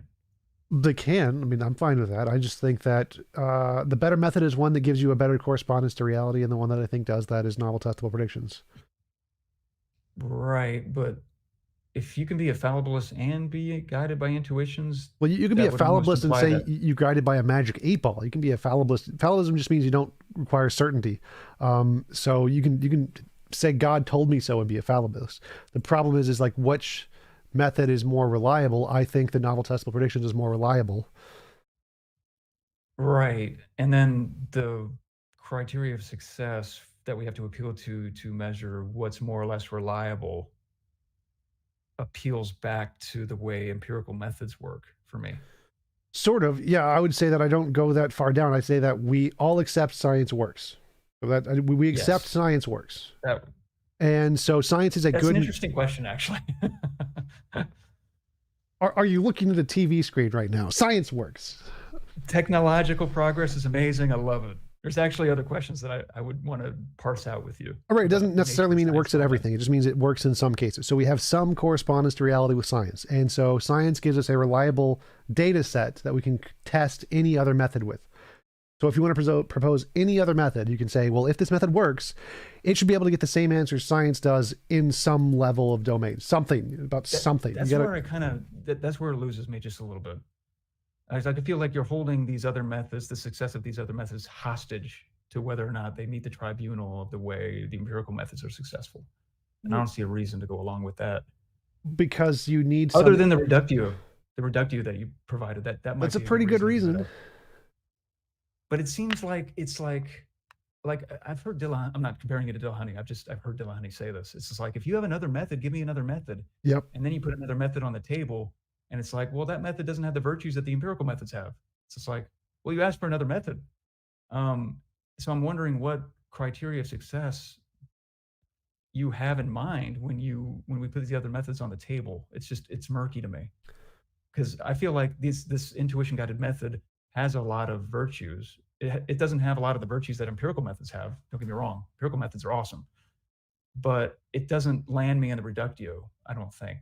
Like, I think I can ignore the homeopathy people and still say I have knowledge. And I think you would say that too, in the face of persistent disagreement and lack of consensus. And well, I don't see, I don't follow that. So I don't see why you can dismiss the homeopathy people. To me, it seems like your methodology and theirs are exactly the same in this case, and so they're both equally justified. I don't see why one is better than the other.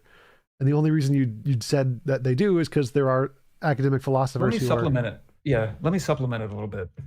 So, I'm thinking out loud. So I would say that primarily it is intuition based, but then we have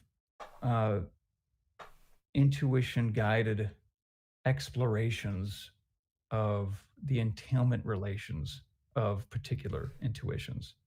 So I could go up to the homeopathy person and just say, let's assume that your view is correct, and elicit a contradiction, like what you're trying to do to me. Like you're saying, like, if we assume that your method is correct, we run into this absurdity that all this other crap is admitted into our ontology, even stupid crap. Yep. It seems to me that could overlap with empirical methods if we have to empirically verify one of the premises in the reductio. But I feel, and I can't do this off the top of my head, but I feel like we could get arguments that every step of the way would be a priori, and we would just be able to draw out the entailment relations. Perfect. So a method that's intuition guided, and I think the ontological argument could overlap with this, because it's just like, assume goodness isn't the way I'm fixing the sense in this case, then this would follow, or whatever. I'll get to that in a sec. It seems to me like you could engage in apparatic type cost-benefit analyses with assuming certain things to be false and drawing out their implications and eliciting a contradiction, and then affirming the thing that you were denying for the sake of reductio. You could do that, and that's all a priori, doesn't overlap with empirical methods, and it seems to me to be better because it's not probabilistic, it's necessary. If we find out through reductio that something's impossible, it's necessarily impossible, which would be awesome knowledge to have, I think. Well, reductio doesn't mean it shows anything's impossible. It just shows that if we accept its conclusion, it leads to absurd things. So, like, that's one version, and then another version, it'll elicit a contradiction. Right, and I'm just showing that if it shows any ridiculous thing can get equal justification, not that it has a literal contradiction. Yeah. So, and would you agree though? About what? I'm cutting you off unintentionally, by the way. I'm sorry. Agree about what? That whether or not we call something absurdity will harken back to our intuitions about what's absurd. Indirectly, yes. So it is intuition based at its core, right? Yeah, but that doesn't make a difference here. Reductio. So, because we both accept. I thought you were liking reductio. Sorry. Okay. Well, we both accept science works. So science works and describes reality. So if we wanted to say everything grounds in intuition, that's fine. We can say, here's a set of intuitions that work. Scientific ones. They work. Now, if we have intuitions, we're going to apply them in something else. We have to show that those new classes. Oh, go ahead. When you say scientific intuitions, are you talking about like the Pauli things? No, I'm just literally saying empirical science and just saying it's grounded in intuitions because you said it's all grounded in some kind of intuitions. We're just going to say literally empirical science is just intuitions. We'll say that for the sake of the argument. Sorry. Okay. So empirical science is a kind of intuitions, the empirical intuitions, whatever. And we both agree empirical intuitions work. And you're saying, well, we have these new kind of intuitions that apply to this metaphysical realm of non-empirical stuff. I'm like, okay.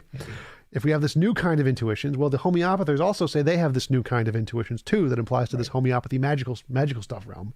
And the way we assess whether these new kinds of intuitions actually correspond to anything is we have to show, do they actually work in the scientific realm? Can they actually verify the things with the trustworthy intuitions? Can the new intuition realm correspond to the trustworthy intuition realm? Go ahead. I wanted to quibble with that one thing you said. I think what you said is true.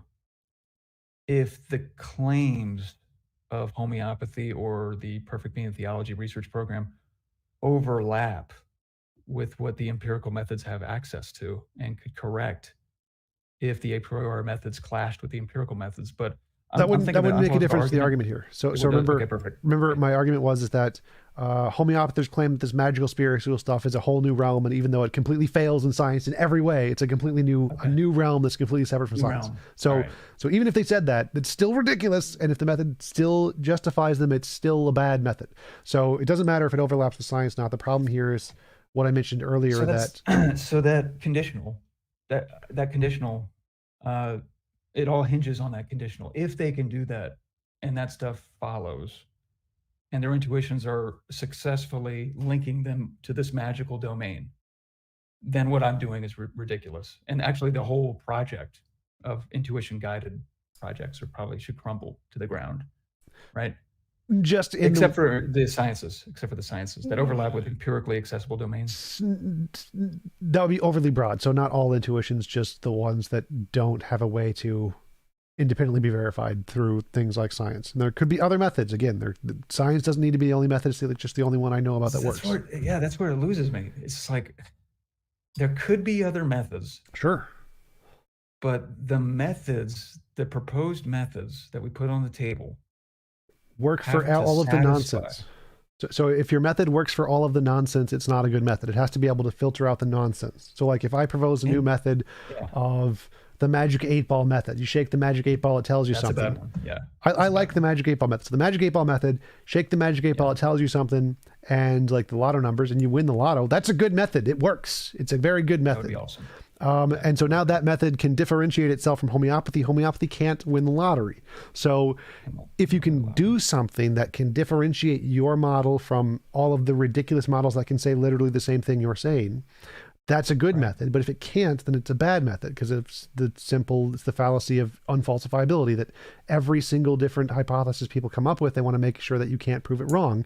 And so in order to do that, they make it ambiguous. So in order to make a good method, you have to be able to filter out the bad methods in some way. It has to be some concrete way to filter out the bad methods. And that's what you haven't provided in your analogy. You haven't shown a way to filter out the homeopathy method. Everything you've presented, I've seen to be able to parody, except the fact that some philosophers in academic schools teach one and not the other, which doesn't seem to be a good argument. So everything else seems to be mirrored. And so your method doesn't seem to be able to meet up to the standard to be able to filter out the ridiculous stuff. Right. Okay. Yeah. It needs to filter out the ridiculous stuff. So I'm still getting hung up on a couple things. I don't see the parity with the stuff that Perfect Being Theology is studying with what the homeopathy people are studying, even in the imaginary realm. Like if we're just stuck in imagination, it just seems to me that the domain of goodness and power and knowledge and let's walk through that for a second. So you have an asserted thing. I'd call it a property. You don't have to call it a property. There's an asserted thing of goodness or betterness. And the homeopathers have an asserted thing called the magic water property. So that's the parity here. So you have it in your imagination, you have asserted a thing that is a primitive. And I gotta make it a property that, let's use property talk. All right. And I'm gonna make it a property that if this being that we're analyzing has it, it's better than if he didn't have it. I'll just say he, pronoun he, who cares? that's what I mean, right? I'm still Sure. an imagination. And then when I go to the homeopathy person, what's the parallel with that one? Okay, say that If they again. have the magical water thing. Say that again. So with goodness, it's what I mean by that is that being is better if they have the property in a morally relevant way, like in terms of maximizing the virtues or something. Inform that with any kind of metaethical theory or something, then it would be without the property. And this property would be like having that property to a maximal degree. So there's more or less, there's intuitions about states of affairs or persons being more or less good or more or less bad. Like punching a baby doesn't seem as bad as what's going on in Ukraine right now or something like that, maybe. Okay, and so I would just parody that by saying, what we mean by water spiritualness is the spiritualness that's in the water. But mine is like if you go to like a first order predicate logic, it's like a relation thing. So there's like two things going on. Like, Oh wait, is there a I betterness didn't follow that. relation? So to me, it sounded like just a perfect circle. You just said the same thing on both things with different words that are exactly synonyms. Agreed. I did that. I just wanted to parody it properly. Well, no. Your example of goodness, what you said, what betterness is, when you said it, it represents something that makes something better. I forget the exact terms. It sounded like an exact circle. What goodness is. Yes. What goodness is something that makes something better under some condition or whatever. That sounded like circular reasoning. You just use the same words in a different order or a synonym of the same words. I'm not even making an argument. I'm just telling you what I mean by goodness. Right. So if you say what I mean by the goodness and just give more words that mean the same thing, that's the exact same thing as me saying, by the spiritual water, I mean watery spiritualness. But then for it to be a perfect parody, wouldn't you have to say that the essence would be better if it had the watery spiritualness than if it didn't have it? No, it doesn't have any. There's no betterness. There's no betterness relation here. Betterness is your made up property. And so my parody is that there's a different property that has nothing to do with goodness. Okay, so it's not a strict one-for-one comparison between the property I'm making up and the property. Well, that would just make it the same property. So, but Picasso. All right. So the parody here is that you say there is this quality of betterness or goodness, greatness, whatever, and something makes something more good if it has a betterness. If it would be better if it had this quality. Yes. Oh, okay, and so I'd say the parody is that there is this spiritual waterness property, and what makes something spiritual water is if it has more of the spiritual waterness property. Perfect. If it has more of it, oh crap. Can you hear me? Yeah, I can hear you. Perfect. If it has more of it, it's better than it would be if it didn't have more. No, not better. It's just more spiritually water. So it's not better. Spiritually water, if it's like, if something has more water in it, it's a higher quality of water. So if something has more spiritual water, it's more spiritually water. Okay. So, so that's perfect. So then that's your parody for goodness. And then we'll just skip over power, knowledge, and just say we can make up two more. All right, here's the key one is the parody for this water is so awesome that it has another quality which makes it has the watery essence necessarily rather than contingently. Would that be a good parody for what I'm doing with the modal perfection with regard to perfect being theology? I would just I would get rid of better, because better is again it's not a parody anymore. It's just using your same language. I just say it has the necessary water property. There's no better in this property. It's a necessary water property. The spiritual essence of water is necessarily there. No betterness. It's necessarily there. Can I explain why I'm bringing up betterness? Sure. Betterness is like replete.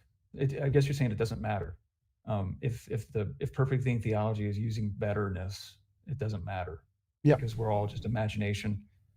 Okay, so now I'm having trouble seeing a perfect one-for-one parody.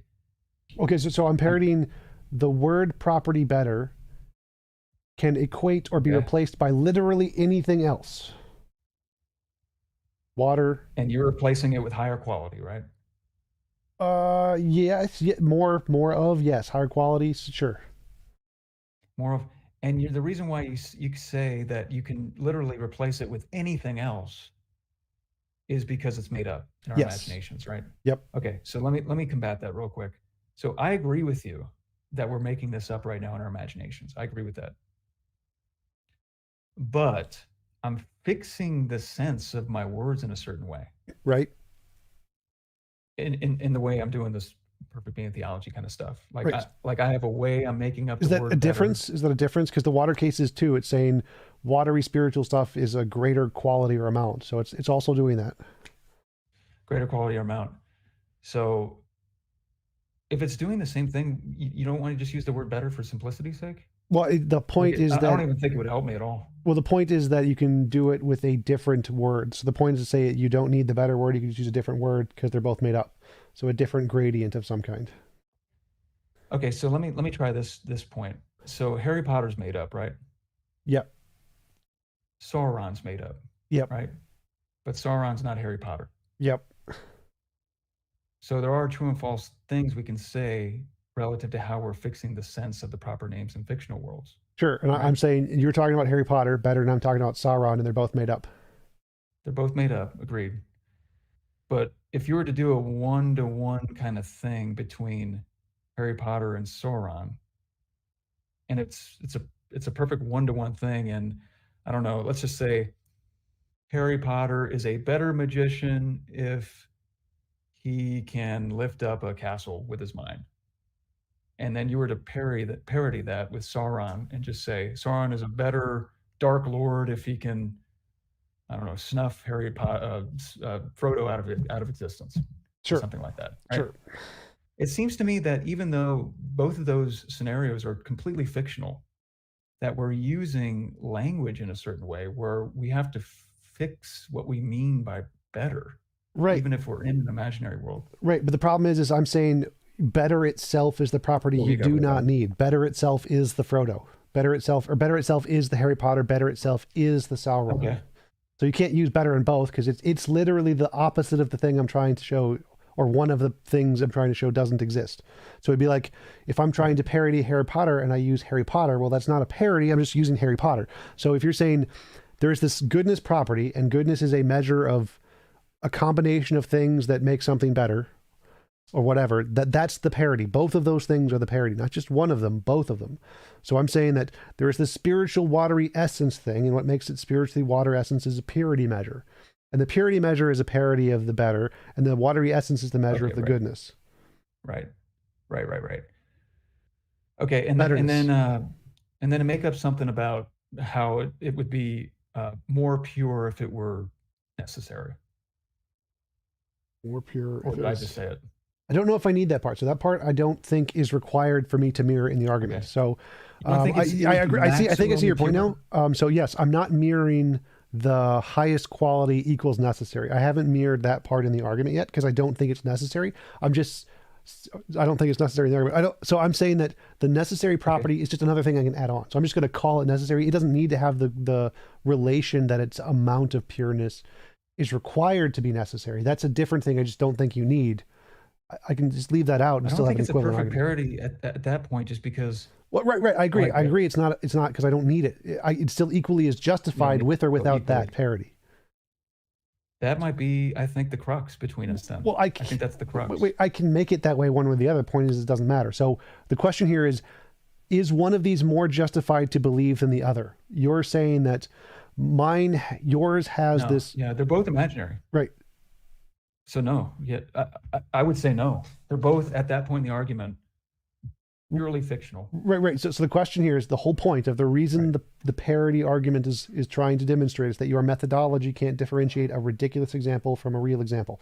And so if you would have to say that the example where necessity results from the amount of betterness is somehow less ridiculous than it just having the necessary property with it not being a result of betterness or a result of purity. It's just a thing in it. So I don't see a difference between those two cases. You'd have to make the argument that because the necessity doesn't result from the amount of betterness, that makes it a less plausible parody. I don't think it is. It doesn't seem in any way that makes it less plausible that it just is necessary. It exists in all possible worlds, not because it's better, just because it's part of its nature or something. I don't need it to be a result of its purity doesn't seem to make it any less plausible. Result of its purity. So you just think it's a part of its nature to be maximally pure without. So what I'm specifically asking is that you need to make an argument of why necessity being a result of betterness, or the amount of betterness, is a more plausible thing than just believing it's a part of the nature. Because to me, I don't see any difference between the two. So yeah, so okay, so at that point, that move that I would make would again be intuition guided. So I guess let me just play it out, and I know your objection to intuitions, but let me just kind of, when I think about the metaphysics of modality, that's definitely like a textbook Exhibit A kind of research program that's intuition guided, the metaphysics of modality. And modality is just about relations. So how does that make one more, like, if I say it's just a part of its nature, not because it's betterness, what difference does that make? You kind of lost me just a little bit. Sorry. So I'm not seeing the difference between you saying because it's necessary because it has the most betterness and it just is necessary. Like, why would one be more plausible than the other? Well, see, okay. So our conceptual schemes are clashing. I'm having to translate in my mind. So be patient with me here. Your question is, why can't this, say it one more time.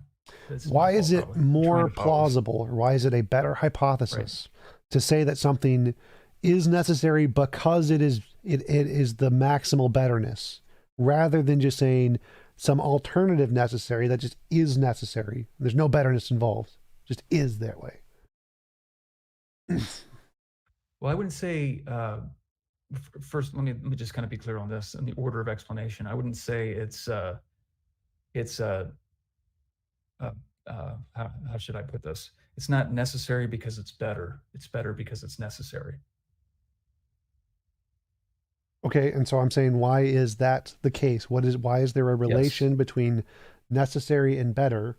Why is that important and not arbitrary? And I can just say there's a relation between. There isn't one. It just is necessary. There's no need for a relation between better and necessary. You can just say it's necessary. Get rid of the relation altogether. The relation altogether. That something could just be brutally necessary. Yeah. Then why would that be less plausible than saying there's a relation between betterness and necessary? I think it's consistent. I think brute necessity is consistent with what I'm saying. If we're understanding brute necessity in the same way, how do you understand it? How do you understand brute necessity? Well, I'm happy to accept it in whatever you want to accept it, but the point here is that if it's the same, then the parity argument holds, even though it's not using the same betterness relation to the necessity. So the way you're putting brute necessity on the table, you're saying that however it is we're understanding it, it's getting rid of this move that I'm trying to make, where it's saying that having this property makes the being better if it had it, as opposed to not having it. Just saying that the thing is necessary. Just say that instead of saying the stupid betterness stuff. Is that kind of what you're saying? Sort of, not exactly. So I'm saying that in this quality, you have this entailment between goodness is the amount of betterness qualities in a thing, and the maximum amount of that leads to necessity. And I'm saying, whatever, fine. Mine has necessity. The spiritual water stuff has necessity, but it's not. There's no relation to its amount of purity. That's just they're different things. They're just different qualities in the same thing, and it doesn't seem like one of these is better than the other just because there's a relation between them. So by necessity, I just mean exist. I'm mad at myself right now. So necessity, I just mean exist in all possible worlds. So I don't mean anything more than it exists in all possible worlds. So there's no better relation there. It doesn't. It's not a. There's no one is greater than the other. That is completely irrelevant. There's none of that in the waterness argument. So the spiritual water is necessary, meaning it exists in all possible worlds. It has nothing to do with betterness, nothing to do with greaterness whatsoever. Nothing to do with betterness. And so let me ask you this: just to finish. Another unrelated fact that has nothing to do with the necessary part is that it's spiritually water stuff. That's just what it is. Stuff. Okay. Oh crap! What was I going to ask? Oh crap! I just forgot it. Would you agree that if, oh, there's my dad. Would you agree that if necessity was a perfection or a property or a good making property, if it was, that the ontological argument would go through?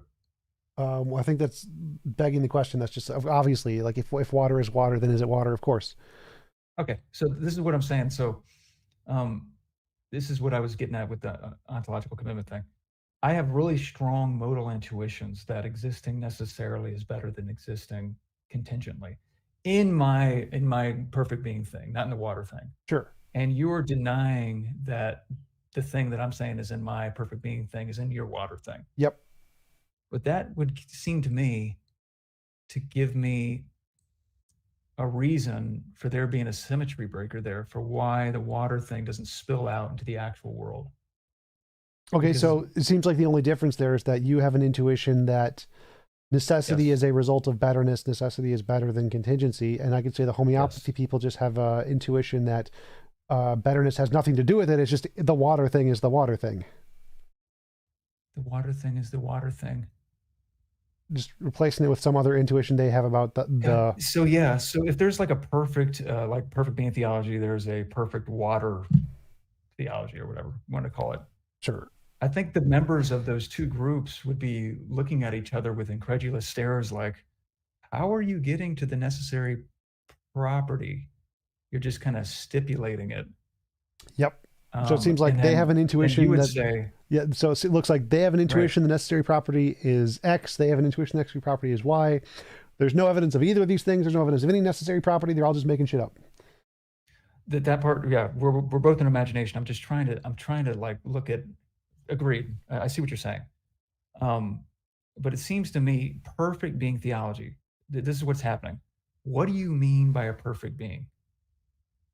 Like, let's say somebody asked me that. What do I mean by it? I'm going to make some stuff up right now that are in alignment with my intuitions, which we agree is an unreliable method for reality at this stage.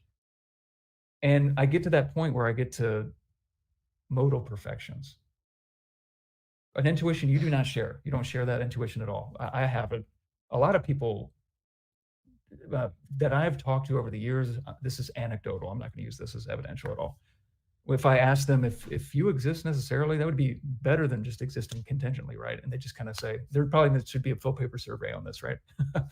um, it just seems like if you grant that, and you think intuitions are a guide to knowledge on a case by case basis, not in scientific investigation. That's stupid. Standard particle model particle physics. Ugh.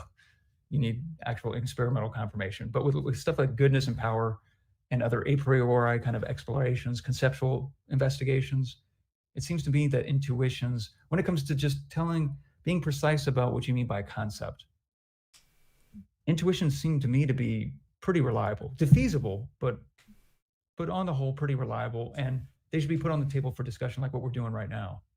And it talks. Now, the parody. Let me see if I can do something with the parody. What I would say to the homeopathy people is that if you don't see this necessity property as a great making property, as a property that it would be better for water to have than not to have, then we're not doing the same project. And if we're not doing the same project, I don't think you can deploy the ontological argument the way I am with the perfect being, the way you are with the water. I don't think that addresses the criticism here. So the criticism Dang it. here is that you've made up a set of qualities and you're using your Correct. made up set of qualities to reinforce other made up set of qualities, and someone else can just do the same thing. There's no way to adjudicate which made up set of properties is more reasonable than a different made up set of properties. That's the problem here. So if your entire methodology is circular in that you've made up a set of properties to justify a different set of properties, and someone else could just do the same thing and just adopt one of your properties and change it a bit or whatever, then their new definition of necessary is equally as justified as your definition of necessary. So why would your definition of necessary be equal to theirs? Because the point here is that these are mutually exclusive definitions of necessary. One is right, one is wrong. And Okay. so We if both mean the same thing by it. well, no, because remember, there's no betterness in the water one. Remember? just this necessity itself, we both agree it's all possible worlds. We're in all possible worlds, right? Yeah. Yeah. Just no betterness. The betterness part isn't there. It exists in all possible I worlds. think it's a modal perfection to exist necessarily. They don't have nothing to do with that. They Right. don't care about it being a modal perfection. Okay. So then it all comes down to whether or not it's true that it's a modal perfection, that necessity is better than contingency. Right. It's comes down to who is And then correct. Which one corresponds to reality, Right. your definition or theirs? Right. Well, corresponds to reality. So let me unpack that for a second. So I'm still in imagination. Nothing corresponds to reality yet. You're just asking me what I mean by certain terms. Right? We agree there, right? Right, but that part is, we can both agree that analytic statements are just analytic. But the point here is that the reason why your method fails is because when you try to bring it to reality, everything works. All of the reductio ad absurdums work. So in the imaginary land, all imaginary things work, and they're all equivalent in imaginary land. That's one part of the argument. That's the validity side of the argument. Is it a valid argument? Yes, it's a valid argument. Now, my criticism, the reason your argument fails, it's valid. I agree. Your argument is valid. The ontological argument is a valid argument. But when you try to go to the soundness side, that's where it fails, because the same method can be used by all of the most ridiculous ideas anyone can come up with. They'll all be equally as valid. They'll all work equally as well on the imaginary side. And there's no way to tell the difference on the soundness side between yours and those ridiculous ideas, which means epistemically they're equivalent. You have an equivalently ridiculous idea. I hear it. Yeah. So I hear this. I think we're on the same page there. I'm confused of how to proceed with regard to where I'm getting hung up on, though, because it seems like I'm irritating myself right now, because it seems like every time I bring up something that I'm hung up on, it ends up being irrelevant. It's like I can't pay attention. So I'm still confused about a couple things. Like, I get what you're saying about they're both being an imagination. I get what you're saying about the fact that if they both use the same method, you get the God thing and all the absurd crap. And so I need to somehow unpack what it is about this method that doesn't lead to the absurd crap, and it leads to the God of the ontological argument. Yes. Did I got that right? Yes. Okay. So you agree. So let me go step by step here. How long have I been on here? Oh, must have lost connection there for a second. It says 20 minutes on my thing. So we've been going since 4, so 2 hours. It seems to me that we've been going on for 20 minutes. That's it. This conversation's awesome. What was I going to say? Your job is to differentiate how your method can weed out all of the silly things and lead to the God thing. Yeah. So what I do is, I go to other arguments in like the history of philosophy where intuition's used, and in the context where people will have intuition clashes, but yet we have like a kind of perspective on what's going on there, where I've been a member of certain groups that use certain intuitions, arguing with other groups with battling intuitions. And either what happens is they don't really have an intuition, that it's actually just a remote application of an intuition we all agree with. I won't get into that. That's pedantic. But let's just say, for the sake of argument, that we have a genuine intuition clash. I guess at that point, if the intuitions clash and our intuitions are supporting conclusions that are not just contrary, but contradictory, right? If, let's just say for the sake of argument, if the God of the ontological argument exists, then the essence of water can't exist, or something like that. And the homeopathy people are using an intuition-guided research project. The perfect being theology folks are using an intuition-guided research project. The content of their intuitions are different. Their intuitions are latching onto water and essence and, I guess, property, memory, greater quality than, or purity, I think you said, purity. And our intuitions are latching onto power, goodness, knowledge, and necessity. We agree that the intuitions are just defeasible, right? We agree with that. I guess. We're on the same page with that. Intuitions are always defeasible. Sure. And yet intuitions can be a source of justification. Sure. Right? Intuitions can even be a source of knowledge, right? Depends on how you define Up knowledge, until but yes. Yeah, so that's another. Let's just leave that hanging in the background. Yeah. So let's agree. Yeah, so intuitions are a source of knowledge, and then we have to approach philosophical conversations about particular philosophical problems on a case-by-case basis where intuitions are being used and there's no appeal to anything empirical to adjudicate anything. And we see that it seems to me when I look at different kinds of conversations in the history of philosophy and different problems of philosophy, either today or in the history or whatever, does it strike you as some conversations having more plausibility than others, or are they all equally implausible because they're not able to be empirically adjudicated? I don't know what my personal feelings are on that topic. Like would like a conversation in like the 19th century about the nature of I don't know, the superiority of utilitarianism over deontological ethics, intuition-driven kind of thought experiments have more plausibility to you than, let's say, Hegelian idealism and whether or not Schopenhauer was right about Hegel and all that highfalutin crap. Well, sort of. I'd say that the utilitarianism conversation is more coherent in that they're expressing their terms more clearly. Conceptual clarity, that's good. And then, but they would all use like the method of cases, thought experiments, a priori type Sure. methods. And that intuition-driven, those two intuition-driven research programs clashing, it has more that conversation has more plausibility than Schopenhauer's critique of Hegel's. I wouldn't say that because I can't understand the Hegel, Schopenhauer, Kierkegaard conversations, Heidegger. They don't make sense. So it's possible that they could have truth value to them. I don't know, but it's But initially, less. just prima facie, What? just prima facie, just that first look. Yeah, they're both equally. Looks really weird. Yeah, the only difference between the two is the coherence of the statements, as far as I can tell. The coherence of them. Yeah. But for all you know, the Hegel Schopenhauer thing could be coherent. You haven't dig that far yet. Yeah, I don't know. But that seems to motivate intuition. Like some intuition-driven kind of philosophical conversations could have more plausibility than others. And so this particular philosophical conversation between the homeopathy people and the perfect being theology people has a certain degree of plausibility that wouldn't be had by Schopenhauer and Hegel. The comparison I'm trying to make is the comparison between the ethics thing I just brought up in Hegel and Schopenhauer, and then the research project of homeopathy and the perfect being theology kind of.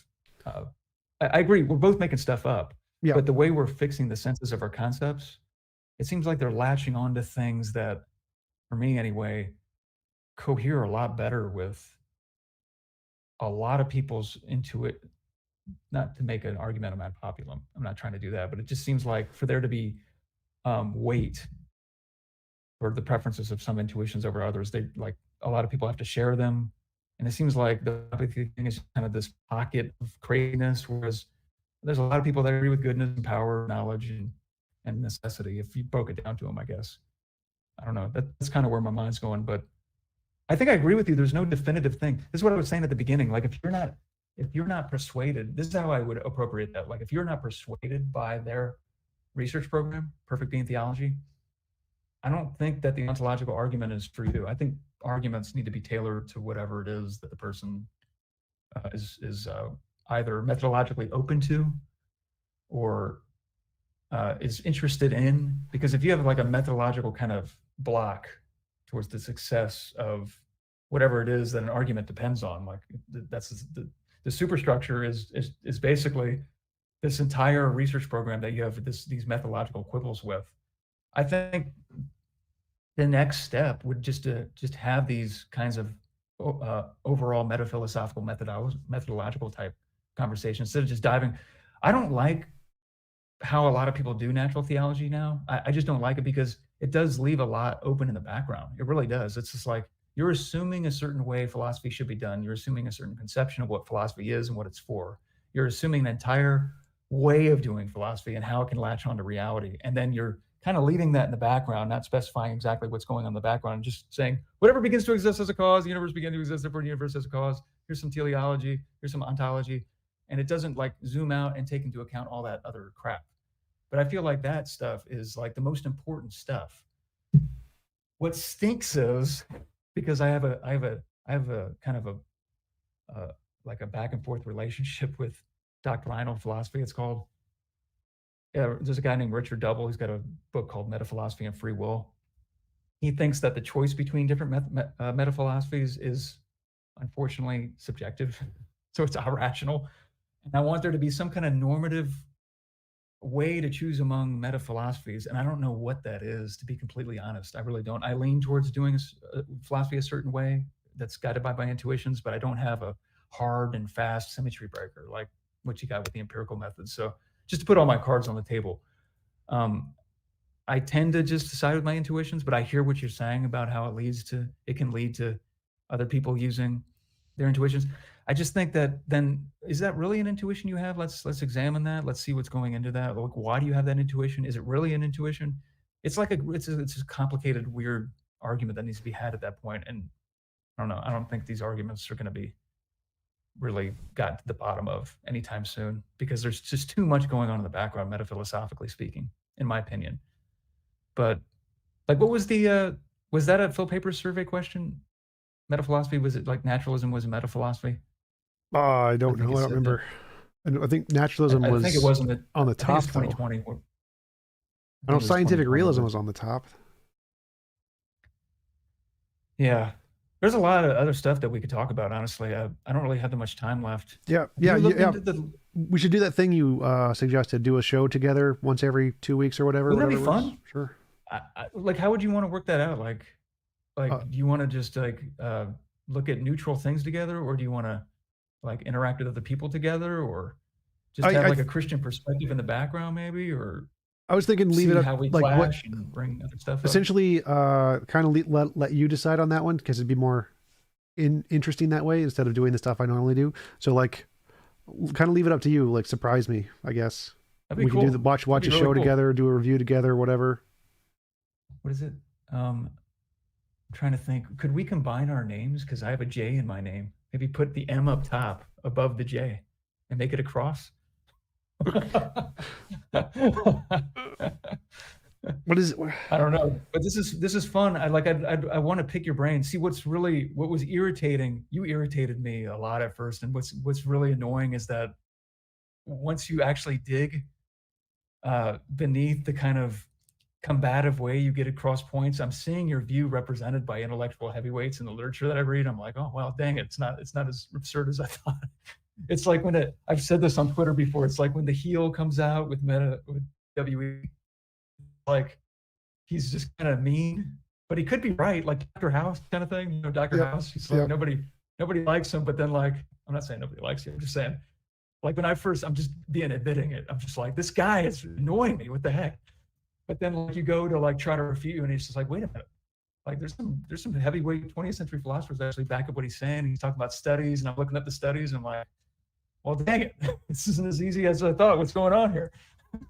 But I think there's gridlock there. But I think it'd be profitable to have a discussion, a metaphilosophical discussion. I don't like really good book to get. I would say Cambridge Companion to Philosophical Methodology. Nicholas Rescher has a lot of books on metaphilosophy. There's some stuff from Timothy Williamson on metaphilosophy.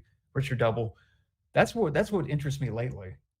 And then you have people like Peter Van Inwagen who say like, oh, I don't explain things. I'm not in the business of explanation. I leave that to police detectives and scientists. We describe things.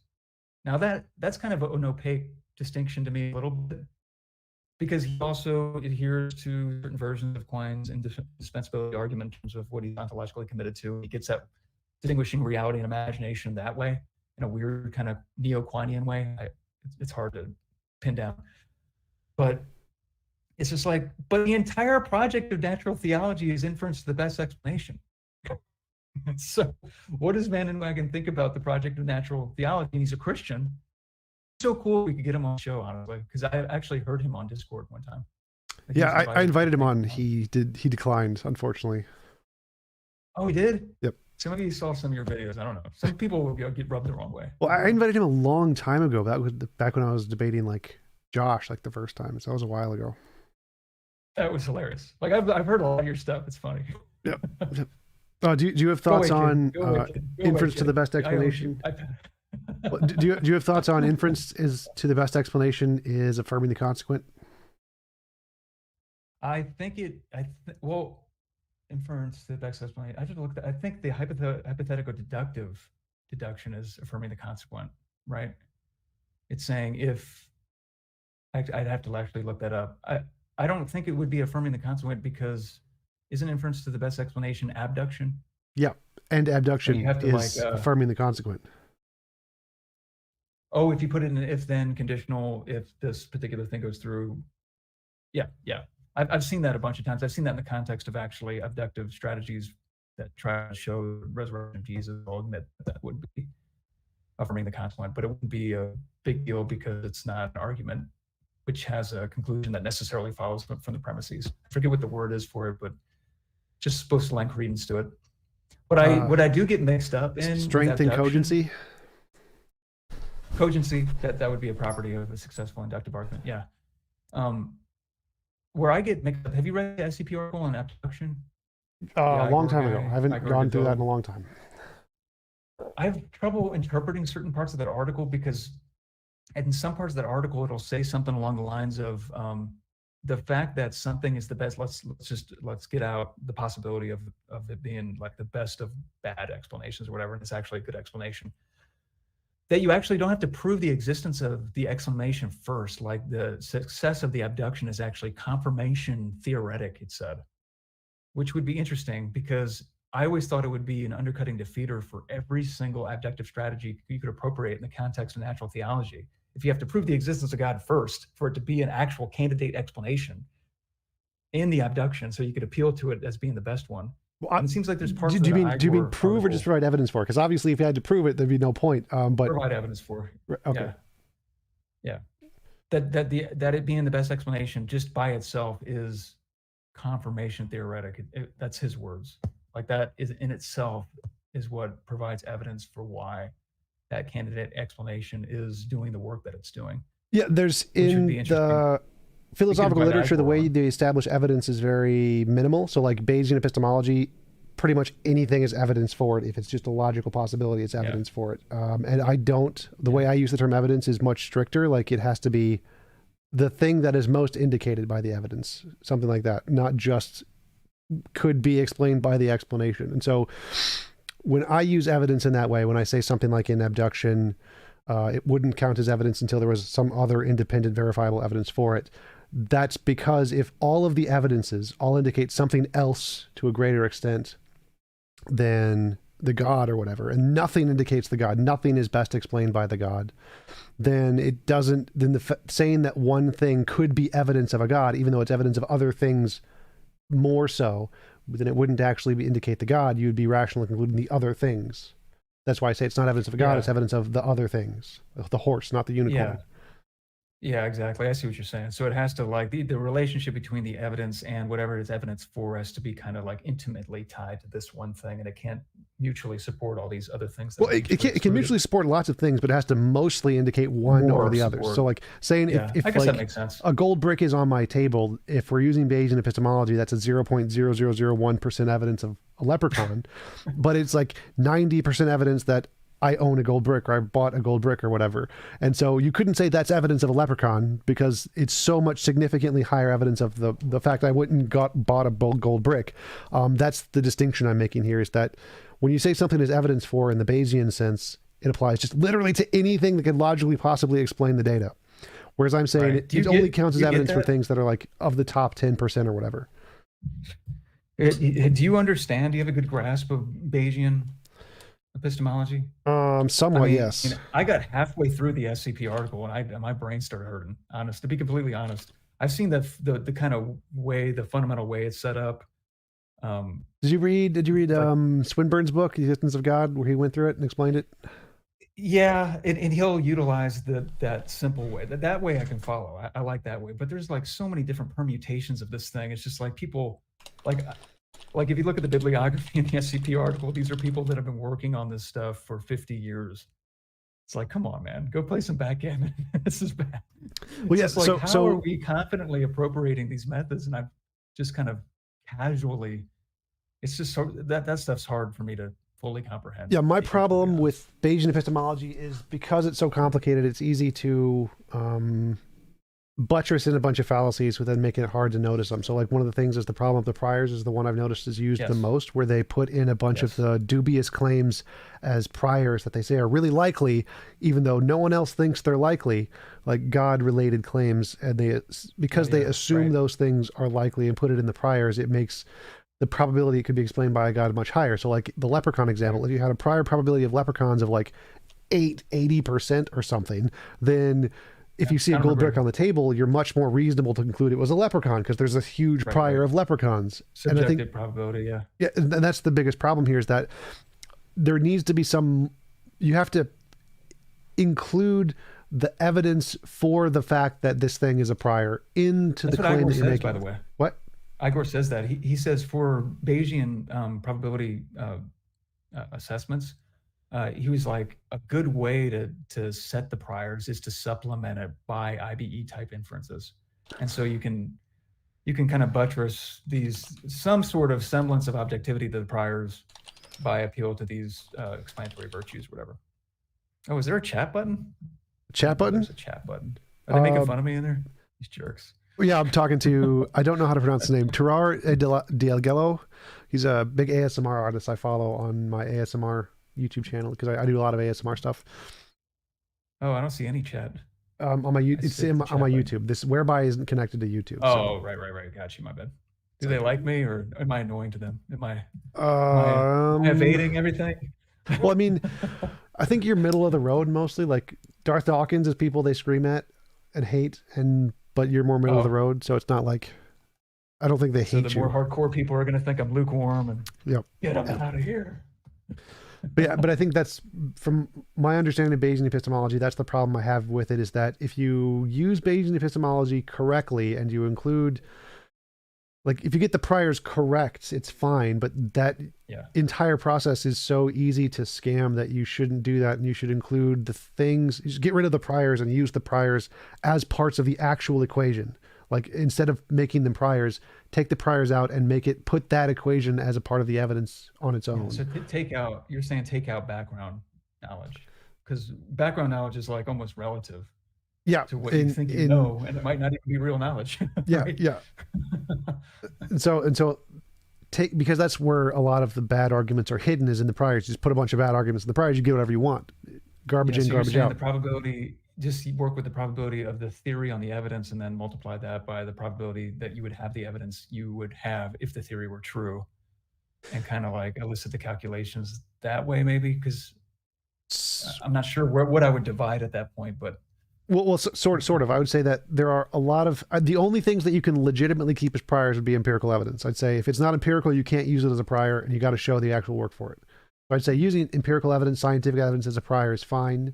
Like if I said, I saw a dog, what is the evidence I saw a dog? You can use the existence of dogs as a prior. If I said I saw a unicorn, you could not use the existence of unicorns as a prior. You'd have to actually show that first. And that's where what you said earlier, where you need that other independent way of verifying evidence of a God before you used him as a conclusion of an abductive argument. I'd say it's more like to use him as a prior, you would need that independent evidence. And that you could use Bayesian type calculations maybe within an in-group. Because if we all accept leprechauns exist, we're going to use that as a high prior. So within our group, here's the probability. Right, exactly. Subjective probability. Yeah. I see what you're saying. I do. It's hard for me to get rid of. These intuitions. They're really entrenched. And I know you can tell an evolutionary story for why they might be entrenched, but it's just I just have to think it through. It's hard. It's hard stuff. It's stuff I'll be thinking about for the rest of my life, honestly. Yep. We're trying to get this right, and we're all members of different ways of going about finding truth. We're trying to prune each other and all that stuff. But I was going to ask you: have you read anything on in the SCP about predictivism versus accommodation? Yes, I did research that. Not from the SCP. I was reading books on that. I don't remember. what it was, Lipton, though. maybe. What is it, Peter Lipton? That sounds familiar, but Is there a Philip Paper survey question on that? no. But that That's a was one. huge So I was debate. talking with Luke Barnes about that, and I was reading about Einstein's theory of general relativity and the predictions it made compared to the accommodation of the perihelion of Mercury. And Yes. Luke said that they were equivalently used as justification for Some the think theory. this, right? And Yeah. when I was reaching that was dubious. There's some people who accepted that, and a lot of people who said no. Right.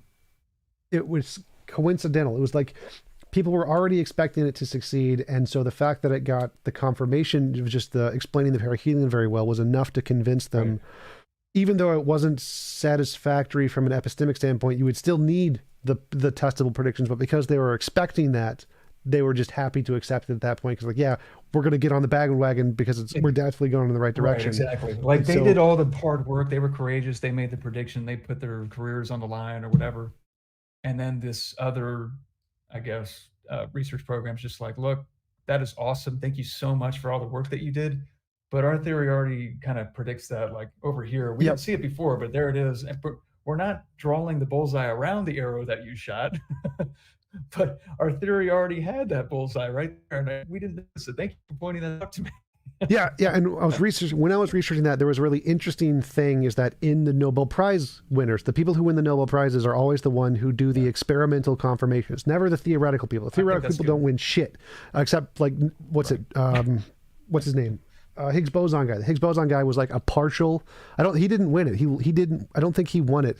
He was like a partial recognition of the guys who actually did win it, or something along those lines. It seems like the experimental data just said it was going to happen because of the math he did. Yeah. He made the prediction in 1970. The actual Nobel Prize was awarded like, which is amazing, 5-10 years ago or something. That's amazing. How can you still are you a realist? Yes, scientific realist. How could you not be a realist? You know what I mean? They're in the Matrix. Awesome. Everything is mind. Yeah, Everything is just pure mind. So that is amazing. I don't know if you ever read Bas van Frossen. He's a non-realist of some sort. I guess you get the no miracles argument, but like that right there is really, really good evidence for realism to me. That's insane. That the guy could just go in his office, in his armchair, work out some math problems, and be correct. Well, the ironic thing about that's insane. Well, the ironic thing about that is, imagine if someone could do that all the time. Imagine if every one of their predictions was correct. That would actually seem to be evidence that it's all a product of their mind. Oh, right. Yes, exactly. Yeah. So a little jab at my intuition guided projects. Yep. So from my standpoint, ontological arguments, just like the Higgs boson thing, it's amazing. Can't be empirically confirmed though. I don't know. I feel like it just depends. There's a whole bunch of other stuff you could bring up in terms of like Christian theology, but I don't know. I think I predict that we'll hug it out in the afterlife. Wink. So you're going to be in hell with me because I reject God? Is that what's going to happen here? It's more complicated than that, man. I think you'll be good. It's like your prediction is that you will become an atheist and we'll both burn in hell. Make yourself happy, right? Oh, there are no blondes. No more blondes. Yeah. You have to give up blondes. Blondes were actually a shadow of the better thing. I'm looking forward to date Lucifer. Right, Lucifer's supposed to be super sexy. I'm going to meet him. It's going to be awesome. What else is there? You probably like this book a lot, actually. It's the big, thick book. The World of Imagination. Yep. So is it just the Blackwell Companion to Natural Theology, just with a different cover? That is Roman and Littlefield or Littlefield. Have you read the Blackwell Companion to Natural Theology, the 500-page book of all the best arguments by like all the big theologians? So it came out in 2009, yeah. So if you take the cover of that book and just put it over the natural theology, perfect. We're done. Oh, imagination! What a jerk! How dare you? What's going on with you? Let's see what else. Let me see. Oh, I wanted to bring up something else too. Just kick me off though if you're losing time. I remember what you were saying about, and I wanted to get your thoughts on this. You'll say like when people bring up the laws of logic, right? There What about them? is, and you'll say, well, logic is just a formal language, Yes. right? That's all it is, and it's used to describe reality. Yep. And it's just a language we made up, just like tree. And you got that crap out there that has leaves on it. We use this word tree to describe that crap out there. How dare you And insult same trees? thing. I saw another article which might overlap more with what they're trying to say. There's another article called Logic and Ontology by Thomas Hofweber. Have you seen that one? No, but I have heard of the ontology of logic and relations being real. Now, one of those senses of the logic is the formal language thing. Let me see if I can bring that up. But independent of whether or not they're right, I just wanted to see your thoughts on this. This was, wow, 04, 2017. Okay, good. So yeah, they have formal languages, areas of overlap. There we go. Different conceptions of logic. They have a study of artificial formal languages, is what you're saying. Study of formally valid inferences and logical consequences. Yeah. Study of logical truths. Okay. Whatever. This L4 thing, the study of the general features or form of judgments. So I'm like, what's that mean? So then when he compares, and this is L4, by the way, he's comparing L4 with, you go down here with the ontology section, and there's also 4 things for ontology. One is study of ontological commitment. Oops, minimize that. Study of what there is, that's fine. The study of the most general features of what there is, how things are related to each other in their most metaphysically general ways. And then there's O4, study of mental ontology, saying what the task is of ontology. So when I go down to L4 related to O4, here we go. This is where I think they're getting it.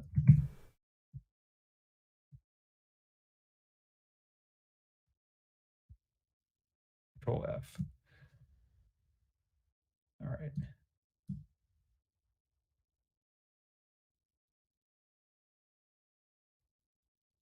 Okay, so, and I see your option here, actually. It's kind of interesting.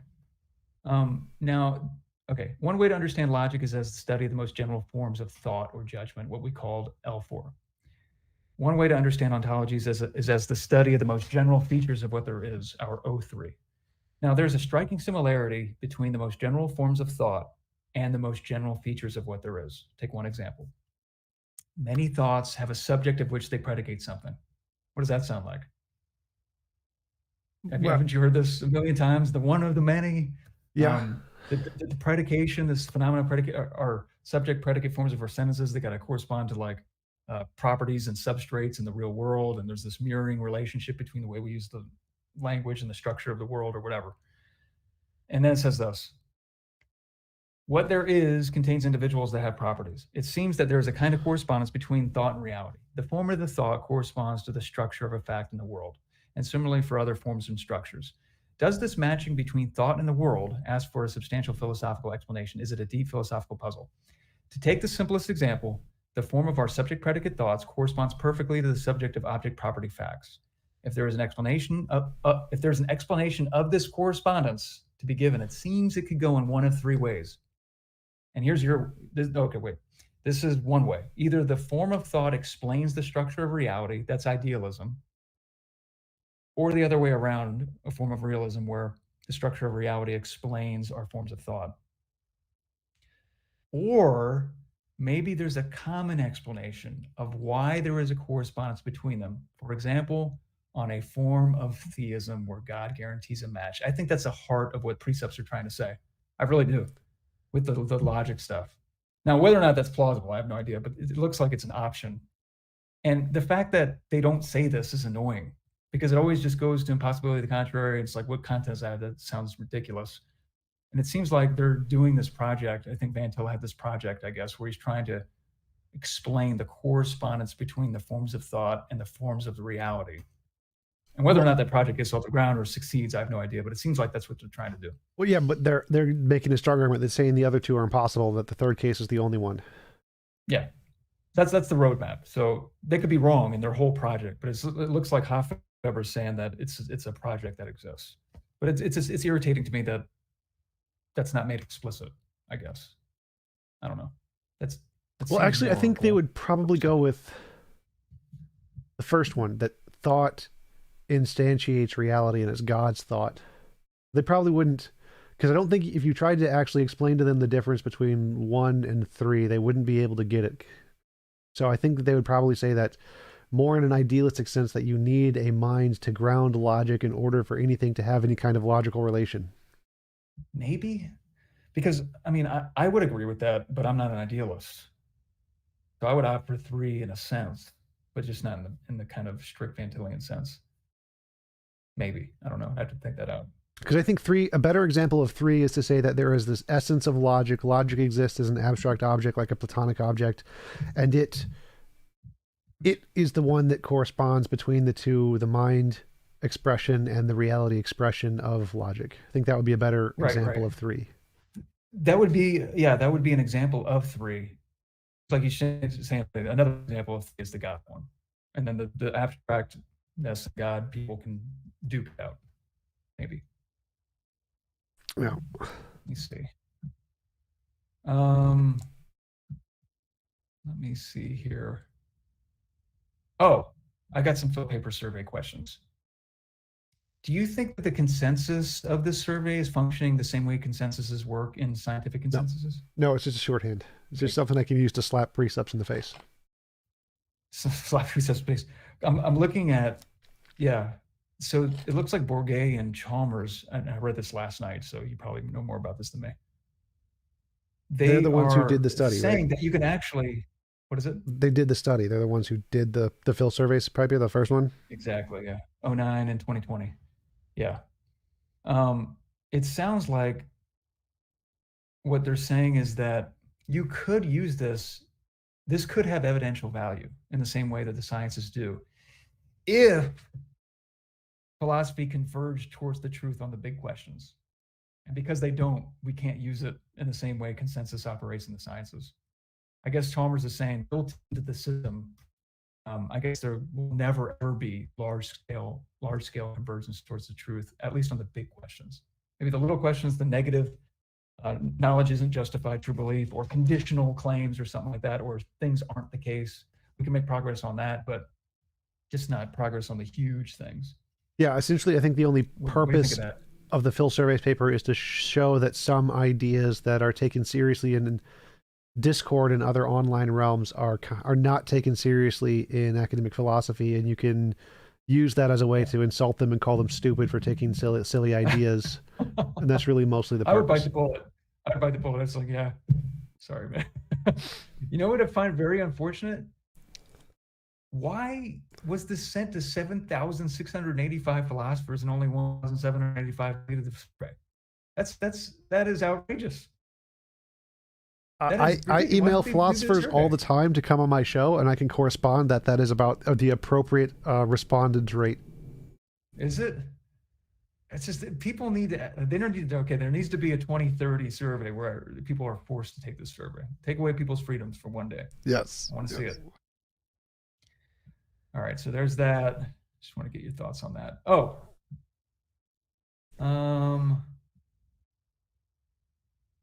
Oh, we actually talked about that. Survey was good. Progressivism.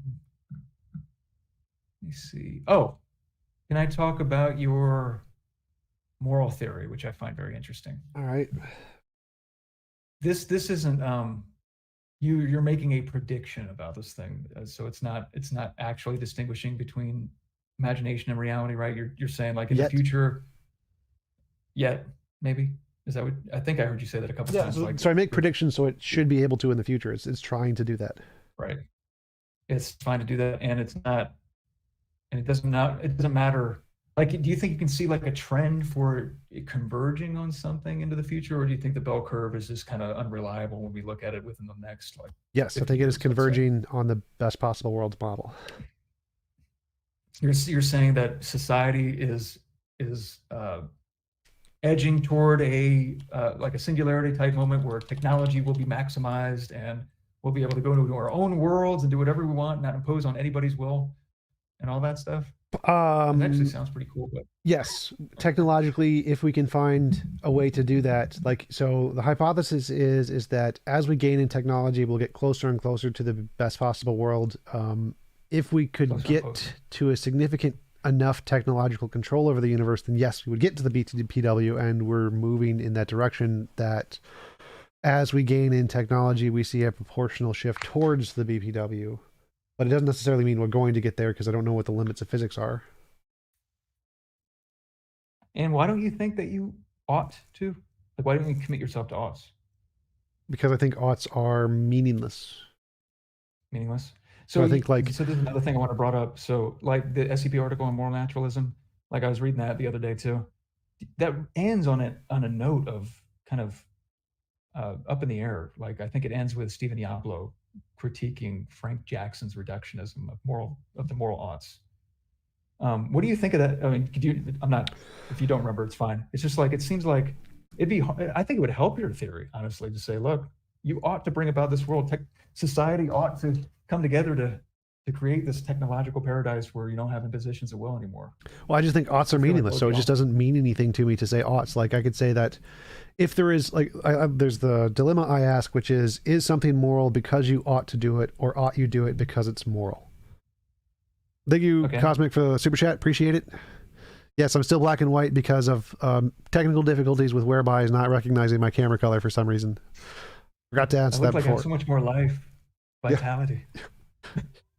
He prayed to God, and God made my screen black and white. I am the good and light, and TJump is the darkness and evil. Yeah, yeah. So, about what were we just talking about?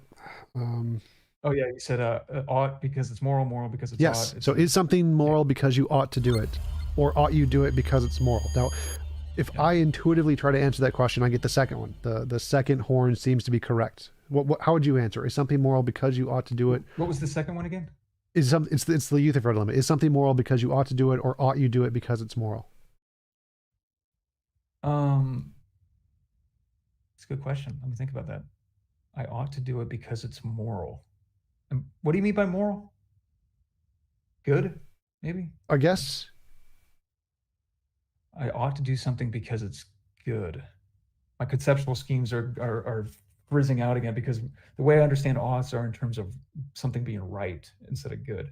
And I'm imagining those concepts in my imagination, but I'm fixing the content of those concepts in certain ways. Like rightness has to do with actions, and goodness has to do with states of affairs. Typically, it's the way it's spelled out. So try to answer it from your perspective, given how you understand morality. Is something moral because you ought to do it, or ought you do it because it's moral? And you can say, if in whatever way you understand morality, enter it from your definition. Yeah, I guess so. I'm a divine command theorist, so I would say that I ought to do it because the good commands me to do it. So it is axiologically based. Well, no, so the question is ought you do it because it's moral, or is it moral because you ought to do it? Is something moral because you ought to do it? That's the reason, that's what makes it moral, is that you ought to do it. Or is it, or ought you do something because it's moral based off some independent set of criterion? So what you said is that because the right commands you to do it, that seems to be like an independent set of criterion. It's not that you ought to do it. The oughtness isn't what makes it moral. It's there's something else that makes it moral, and because of that, you ought to do it. I have to think that out. Like the way I cash it out is just that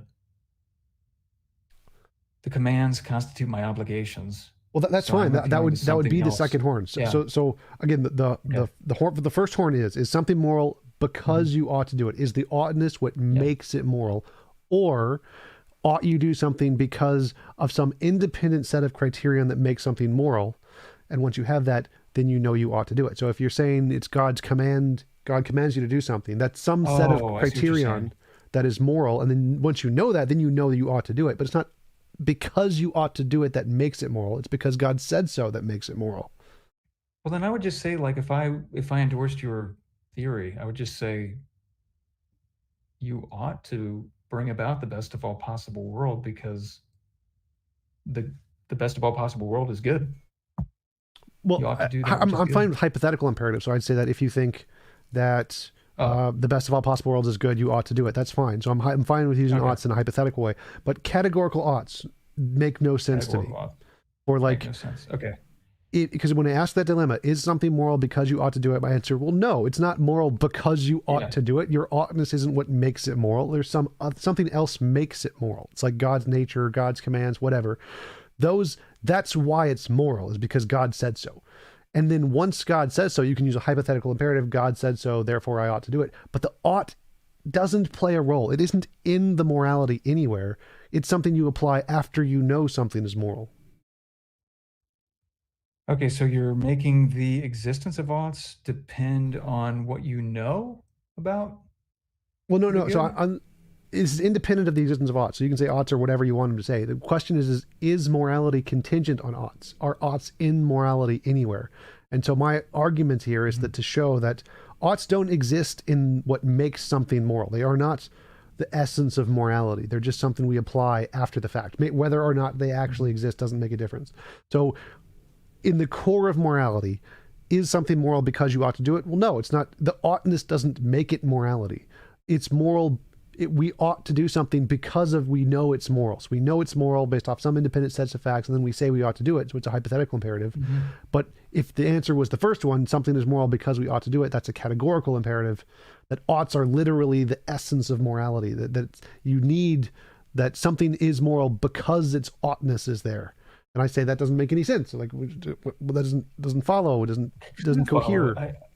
Like when I think about this is typically represented in the literature as ought one adopt a moral point of view, is the way I've seen it represented, and whether or not that should be a rational or a moral ought. And if it's a moral, it sounds circular. If it's rational, maybe there could be rational norms. I'm not sure, but it wouldn't be a part of a moral system.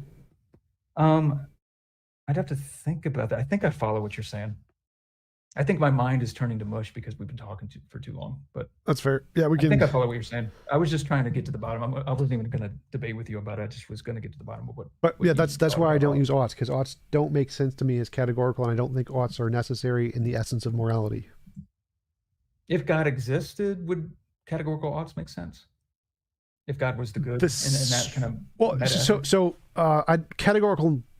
categorical oughts can make sense in the fact that they're grounded in something else, but can oughts themselves be the thing that makes something moral? That doesn't make sense. I can't see a connection between oughts making something moral. Something else could be. So God's nature can make it an ought, but that's still a hypothetical ought. If God's nature is perfect morality, then I ought to do it.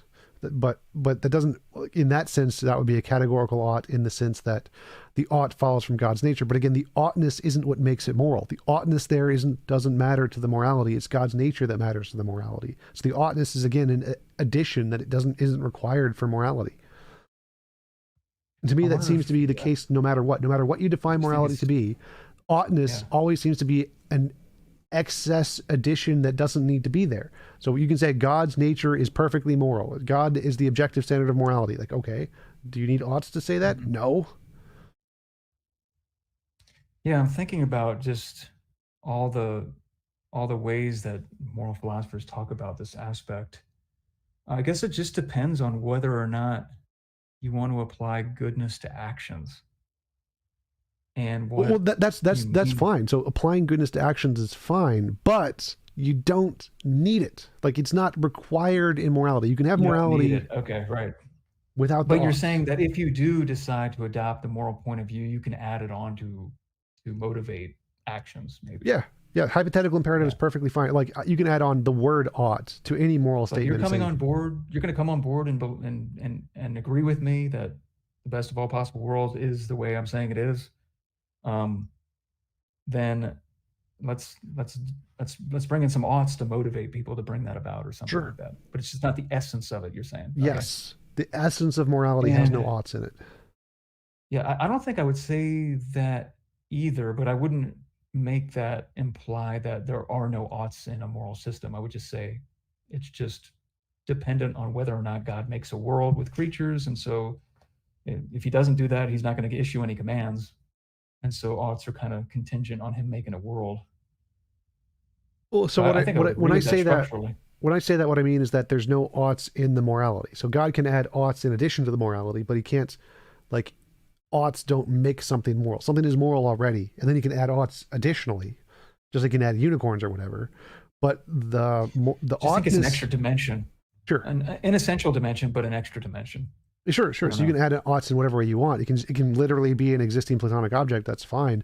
But the question is for morality, is it required that inside morality there is this oughtness thing? And I would say, well, no, it doesn't make any sense. You don't need that.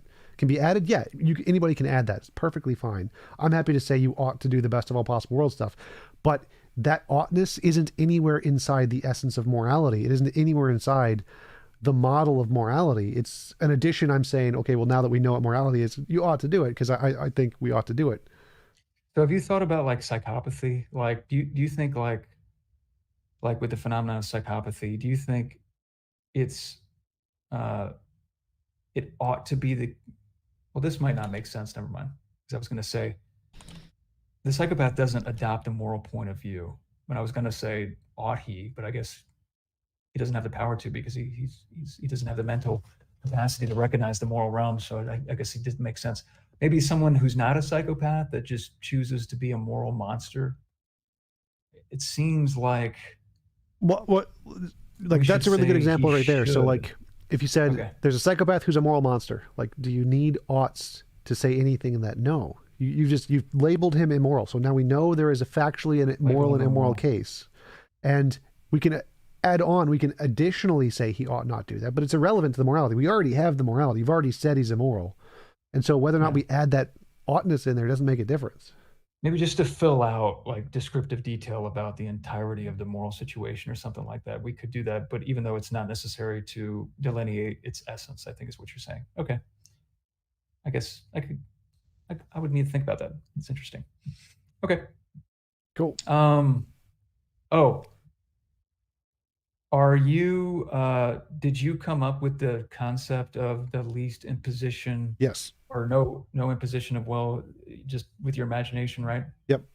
You just used your imagination. Yep. I agree with that method.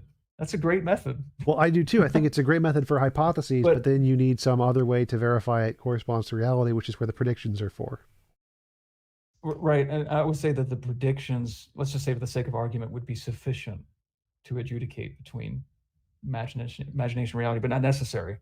Because then I could just do some a priori type exploration of I whether or not. think they're necessary. I think you must necessarily, or at least necessary insofar as I know. They're not. They might be another way I don't know about, but as far as I know, that's the only way. It's the only way. See, it's interesting because again, I'm going by the rules that intuition guided research projects have for the success of what they're investigating. But I don't know if you've ever read C.S. Lewis's The Problem of Pain. Yeah, I was Do you remember, required he to in talks high about school. what you're saying right now. Do you remember that part in Divine Omnipotence? He actually brings this up. This is what interests me. Which part? He's like, is it possible? He's talking about what the necessary conditions are for having a world at all with a common like nature that would kind of exist between two subjects. And his thinking through whether or not this is possible really reminded me of how you were thinking about the best of all possible worlds. There was a lot of overlap, and you guys are going to disagree. Don't get me wrong, but there was like a lot of overlap. Here, actually, this is I kind of want to get your thoughts. Can I read this to you, or you? Sure, go ahead. Okay, let me see.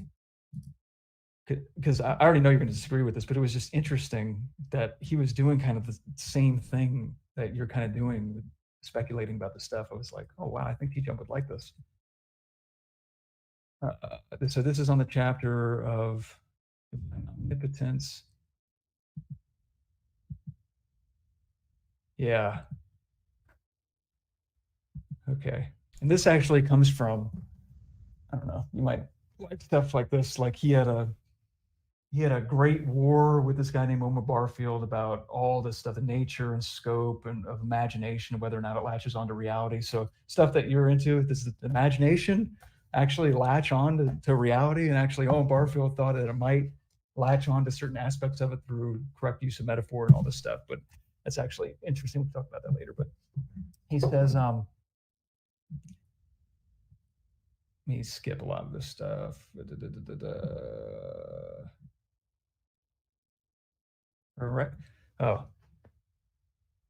society, I'm going to skip all that led up to this. Society then implies a common field or world in which its members meet. If there is an angelic society, as Christians have usually believed, then the angels also must have such a world or field.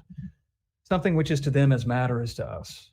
But if matter is to serve as a neutral field, it must have a fixed nature of its own. If a world, quote unquote, or material system had only a single inhabitant, I was like, oh, it's kind of like, it sounds like something that TJump would have. So we're in our own world, right? Yep. Before we can enter into other people's worlds, maybe we've got to ask their permission, because we don't want to impose our world on their will and all that stuff. And he says, if a world material system had only a single inhabitant, it might conform at every moment to his wishes. That's exactly what you're saying. It's amazing. Yep. Quote, trees for his sake would crowd into a shade. That's so cool.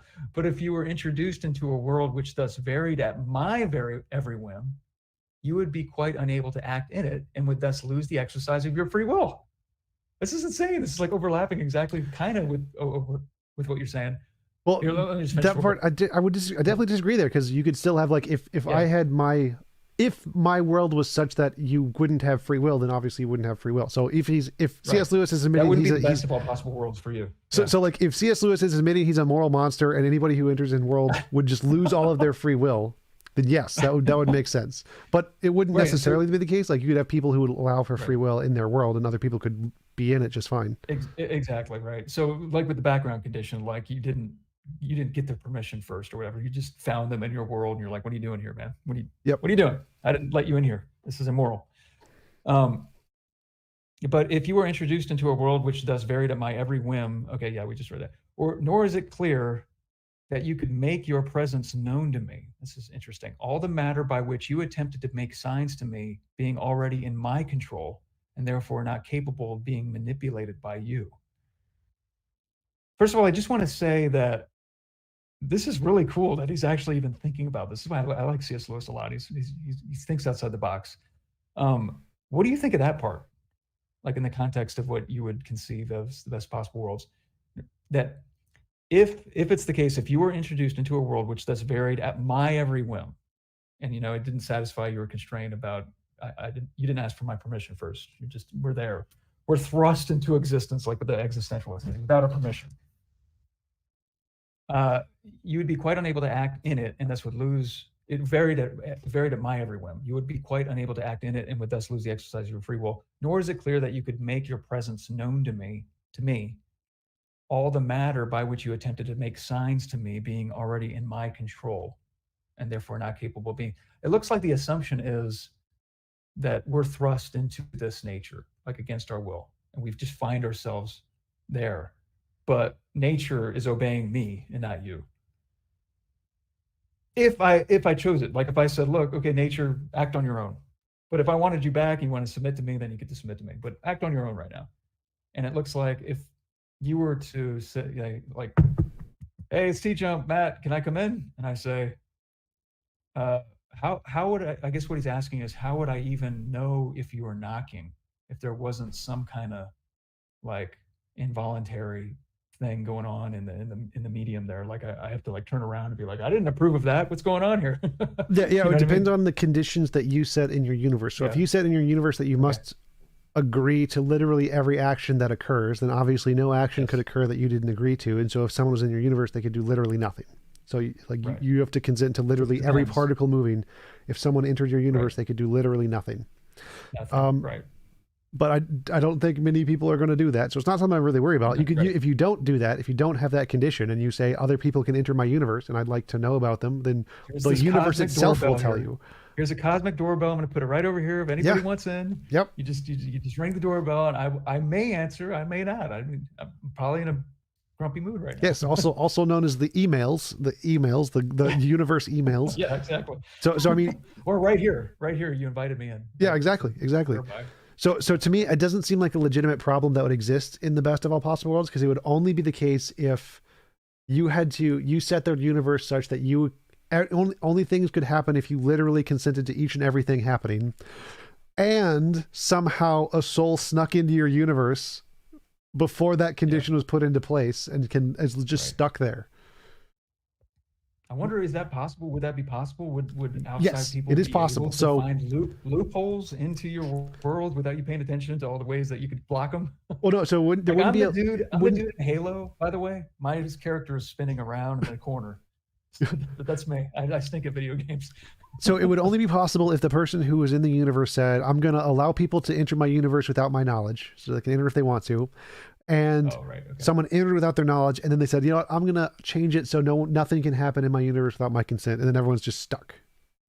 But they'd only be stuck if they would only be stuck if they consented to give up their ability to leave too. So so the person entering would have to consent to give up all of their abilities, to resign themselves to whatever the universe happens to be permanently, and right. the owner of the universe would have to like say that anybody can come in without my knowledge, and then wake up and then just change his mind one day and just freeze everything.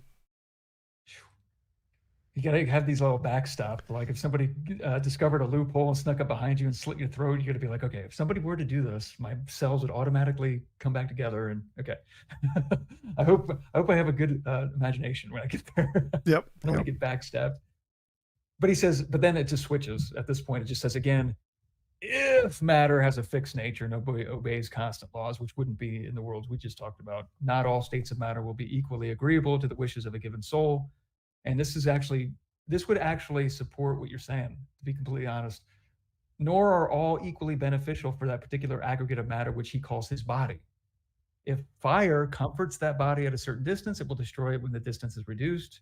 Hence, even in a perfect world, let me see what he says here. Even in a perfect world, the necessity for those danger signals, which the pain fibers in our nerves are apparently designed to transmit. Does this mean, I don't know why that's a perfect world. Does this mean an inevitable element of evil in the form of pain in any possible world? I think not. For while it may be true that the least sin is an incalculable evil, the evil of pain depends on degree, and pains below a certain intensity are not feared or resented at all. No one minds the process warm, beautifully hot, too hot it stings, which warns him to withdraw his hand from exposure to the fire. And if I may, I might skip this part. You're not going to agree with this. If I trust my own feeling, a slight aching in the leg. Okay. Yet again, if the fixed nature of matter presents it for being always and in all its dispositions equally agreeable, even to a single soul, much less is it possible for the matter of the universe at any moment to be distributed so that it is equally convenient and pleasurable to each member of a society. Okay, so all of this is dependent on a fixed nature of matter. So your best of all possible worlds undercuts all of this. Yes. In a fixed nature of matter, if a man traveling in one direction is having a journey downhill, a man going in the opposite direction must be going uphill. If even a pebble lies where I want it to lie, it cannot, except by coincidence, be where you want it to lie. And this is very far from being an evil. This is the only thing. This is actually an interesting thing. What do you think of this? Well, one second. I wanted to bring up that one point where it said the fixed nature of matter, like obviously matter as in photons, neutrons, electrons, all those can be changed, but there would be a fixed nature to reality in that the law, it's impossible to force anyone to do anything they don't consent to. That would be a fixed nature. That is something that can't be changed. So there still would be a fixed fundamental part of the universe. It just wouldn't be matter. It would just be this law. I partially agree in that if matter as in protons and neutrons and electrons were fixed, that would cause a problem. But there can be a fixed fundamental nature to reality, which can allow for all the things he's saying, which with an equal distribution of matter for everybody. Yes, that is possible with a fixed nature to reality being the one law that it's impossible to force anyone to do anything. He actually brings that up. Like, were you in agreement with this? Let me see where I'm at. 44. He said,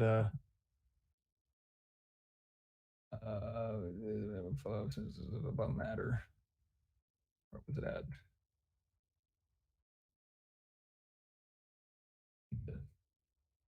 Stuff. Yeah. Society then implies a common field of world in which its members meet. If there's an angelic society, so it sounds like what you're saying, maybe, unless we decide to have physical bodies. If there's an angelic society, then the angels also must have such a world or field, something which is to them as, quote, matter is to us. Is that kind of what you're saying? Yeah. So a fundamental essence of the universe, yes. Photons. Okay, yeah, common field. I think it says, yeah. So what do you think of this? So if you do have this fixed nature of matter, right, in terms of photons and fields and impermeability and all this crap. So Lewis is saying it furnishes occasion for all those acts of courtesy, respect, and unselfishness by which love and good humor and modesty express themselves. But it leaves the way open to a great evil, that of competition and hostility. And if souls are free, they cannot be prevented from dealing with the problem by competition instead of courtesy. And once they have advanced to actual hostility, they can exploit the fixed nature of matter to hurt one another. The permanent nature of wood, which enables us to use it as a beam, also enables us to use it for hitting our neighbor on the head. The permanent nature of matter in general means that when human beings fight, the victory ordinarily goes to those who have superior weapon skill and numbers, even if their cause is unjust. Let me stop right there. The goodness of having a world where you have no involuntary impositions of will would outweigh the complex goods that would result from, and by complex goods, I mean goods that wouldn't result if certain evils weren't possible. Well, like what he was saying before about courtesy and this is where I would disagree, because that's you don't need a universal way of matter to get that. You can have matter work in that way in this location and not in this location. So it doesn't need to be a universal one way of matter to have that. You can just have it be that way in this one spot. And so it wouldn't so it's false to say that you need this universal way of matter to get all of those things. You can get all of those things this without is what I was wondering. The universals. I was wondering this. So like, okay, I see a world over there. All right, let's see here. I want to go to a world where I'm not going to have a choice about how matter behaves. And I want people to, if they want to, treat me like crap. And I want to grow in virtue in that world over there. But then I can also say, screw virtue. I'm going to go over here with all the blondes, right? And I'm gonna be with a bunch of blondes. You're saying that the greatest of all possible worlds would allow you to, or how would you understand virtue and vice?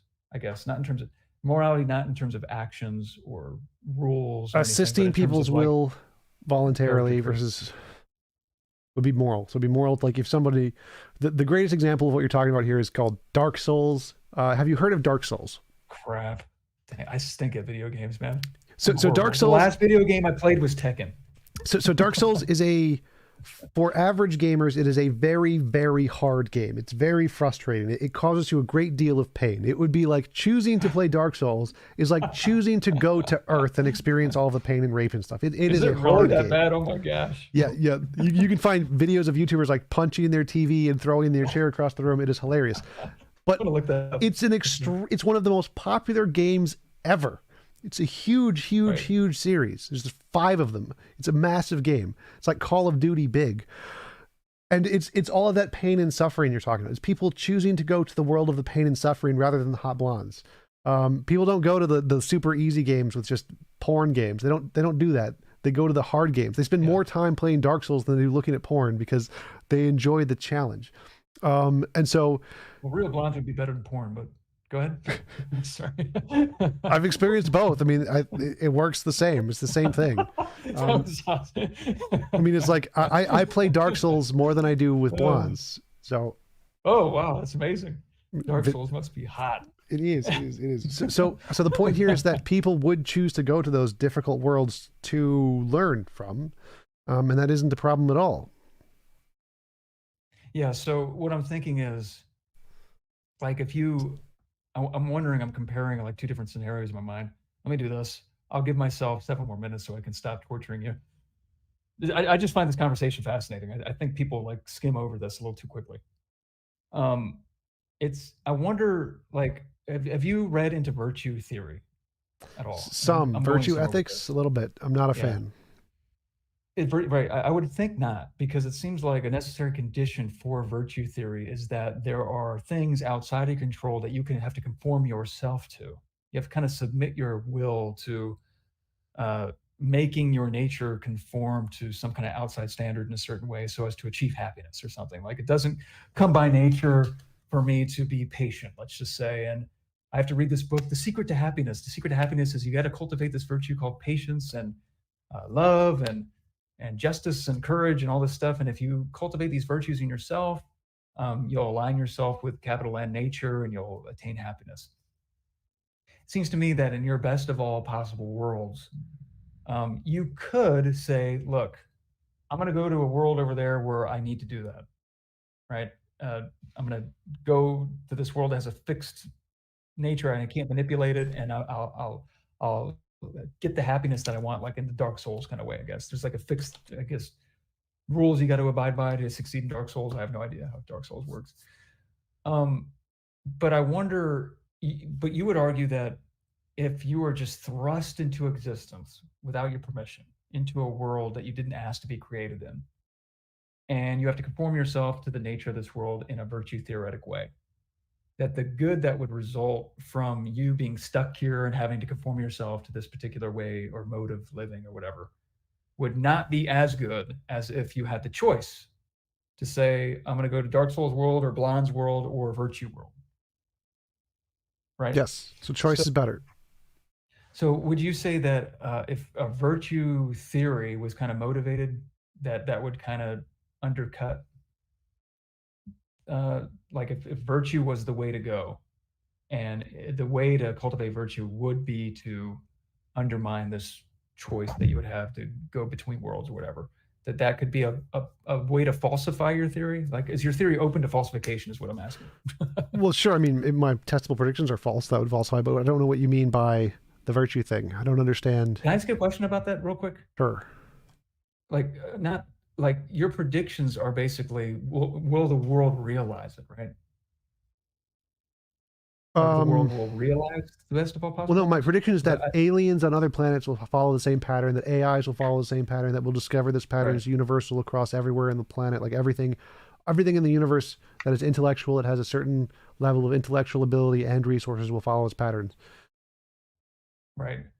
But the fact that, but you would still say it's a conceptual truth in your imagination that the best of all possible world is a world in which there is no involuntary imposition of will, regardless of whether or not society like satisfies your prediction and whatever about it being realizing in the world or whatever.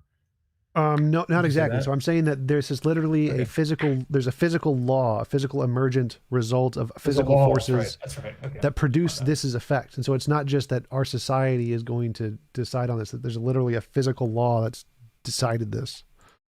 There's a law that decides it. Right. Okay. Yeah. Yeah, that's interesting.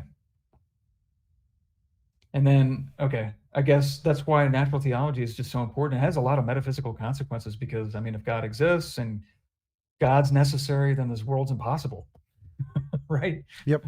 Your best of all possible worlds would be impossible if God were necessary and God would, so this is like a key.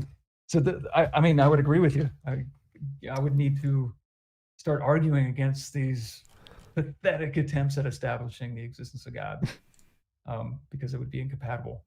But I mean, I definitely think that the way these natural theological projects interact with your project, though, and how they interact like dialectically, and how we got to get rid of that so we can buttress this and all that crap. Yeah, that was essentially like the reason I started my channel and started debating theology was because I wrote an epistemology and model of morality, and those I could contrast those very well to theology because they did essentially all the things I thought were wrong and bad, and that I tried to fix with my epistemology. And so, and since it had both a morality and an epistemology, and I can compare mine to both of those, and it could exemplify all of the things I didn't like, it was a good parody. But yeah, I think you're right that if I'm right about objective morality, and objective morality is any involuntary imposition of will, any God that implies involuntary impositions of will is necessarily immoral, and so he couldn't be perfectly good, and so there couldn't be a God. And you know what I would say? If your conception of this best possible world is possible, and it needs to get rid of God, then it's necessary. Yep. That's your ontological argument for your greatest possible world right there. Yep. So I got to say, this is why. I have a genuine intuition that is the case. So that's perfect. So then now we have to. So I would say this. I would say that, like the ontological argument I think is falsifiable if you do what I've heard you do before. You'll bring up the fact that the attributes are logically incoherent. I think that's a way to get rid of the ontological argument, because then it's not even possible, and then the God concept's impossible. Sure. But if your concept of best possible world is possible and coherent, and then I don't know if you want to make up a word called better, sorry, and fix the sense of better. So it would be better if it were necessarily the case. I have an intuition that would be the case. For your world to be the best of all possible worlds, there shouldn't be a possible world out there where your best of all possible worlds isn't the best of all possible worlds, right? Yes. That would be conceptually incoherent, right? Sure. So yeah, so it would be better if this thing were necessary, not contingent. There we go. So if it's possible, it's necessary. You got your ontological argument for your ethical view. You just submit a paper, or refute Plantinga and Swinburne, like TJump is the greater philosopher. You can write it. You can do all the work. Submit it. That'd be fine. It's just Plantinga. Yeah. Plantinga. Yes. Yeah. Swinburne hates that one and the free will one, isn't it? Which one? One of them hates free will. Yeah, I think it's Swinburne hates free will. Swinburne has weird modal intuitions that we can't correct. Unfortunately, he's by himself. I think he doesn't believe in metaphysical possibility at all as a modal category. Just thinks it's retarded, but he's by himself. What was I also going to say? I wish I had more time to study this. This is a cool thing. I like imagination. I like literature and stuff. So this is actually really cool to think about. This could be like a good Black Mirror kind of episode, but with with not a bleak thing like what the show has, but maybe make it as good as possible to motivate it. Yeah, but I was reading this chapter and I was just like, this is like TJump would love it. Like he says, we can perhaps conceive of a world in which God corrected the results of this abuse of free will by his creatures at every moment, so that a wooden beam became soft as grass when it was used as a weapon, and the air refused to obey me if I attempted to set up in it the sound waves that carry lies or insults. This is like touching on things that you're bringing up. It's so interesting. But such a world would be one in which wrong actions were impossible, and in which therefore freedom of the will would be void. Maybe freedom of action, I would say. Nay, if the principle were carried out to its logical conclusion, evil thoughts would be impossible. For the cerebral matter which we use in thinking would refuse its task when we attempted to frame them. So you would use all of these thoughts that Lewis is having as motivation for accepting your view. Like all this sounds immoral. Well, I would disagree with a lot of what you said there. So I don't think thoughts aren't immoral. So no thoughts would be restricted here. The grass thing only applies. Restricted, though. What? If your thoughts were restricted though, without your permission. That'd be immoral. Yes, that'd be bad. Yeah, that would be bad. All matter in the neighborhood of a wicked man would be liable to undergo unpredictable alterations. That God can and does on occasion modify the behavior of matter and produce what we call miracles as part of Christian faith, but the very conception of a common and therefore stable world demands that these occasions should be extremely rare. In a game of chess, you make certain arbitrary concessions to your opponent, which stand to the ordinary rules of the game. As miracles stand to the laws of nature, you can deprive yourself of a castle or allow the other man sometimes to take back a move made inadvertently. I wouldn't agree with that either. So I would say that miracles don't necessarily need to be rare. Like, for example, in video games, we have miracles all the time. There's miracles, there's magic, there's supernatural stuff. You can have a miracle that heals people, and it's a miracle that happens more often than literally any other spell in the game. It can still be a miracle. So I don't think miracles, by definition, must be rare. They just, by definition, must be a different ontology than the natural world. So it could be... You could just have miracles all the time and they'd still be miracles, just like magic. You'd have magic all the time and it would still be magic. It doesn't need to be rare by definition. That doesn't follow. Oh. 1 second. Yes. Yes. There was a knock and nobody was at the door. Now what do I do? There was a knock, nobody was at the door. It was a ghost. It was clearly a ghost. I would think that aren't a lot of scientists they would say we don't want miracles because it just kind of gets in the way of the scientific project, and you have way too many ceteris paribus clauses for the laws of nature and all this stuff. No, I don't see a problem with that at all. I'd say that even if there were like random things, like completely, like there is random stuff. We know randomness is a real feature of reality. So there could be other definite features of reality that doesn't invalidate the ones we do know about. You mean on the micro, like on the quantum level? Yeah, like even if they're at the macro level, that wouldn't change anything. Even on the macro level. Okay, yeah, well, I'll bring that up. I just remember pretty much a lot of people that I've read like that have problems with the miracles. They're like, this will be a science stopper. But yeah, I'd have to think about that. It would be hard to predict things, though, on the basis of laws of nature. Well, you just change the predictions to be probabilistic. You'd say, like, it's probably the case that this dice will roll a 6 unless miracle which happens at this rate. I guess you could stack on ceteris paribus clauses. You could. But the less the better, I would think. Sure. I don't know. Sure. I mean, the Maybe. less the better. But again, quantum mechanics is a thing, but I don't think it matters. Like, I don't think it makes a Yeah, with difference. quantum mechanics, so like with the flock of birds kind of thing. Like any one bird can do unpredictable things, but people can make like large scale predictive kind of calculations about Yeah, the thing as a whole. exactly. Like I think I'm okay with that. I'm okay with the random stuff happening on the quantum level Well, I think as long miracles as work the same way because you'd have some fundamental okay, nature to the thing causing the miracles, and so it would follow some kind of a pattern like a flock of birds. And so, as long as it wasn't, fundamental nature. Okay. And we would have epistemic access to this fundamental nature, well, that right? would be the miracles. The miracles and what they do would be the access.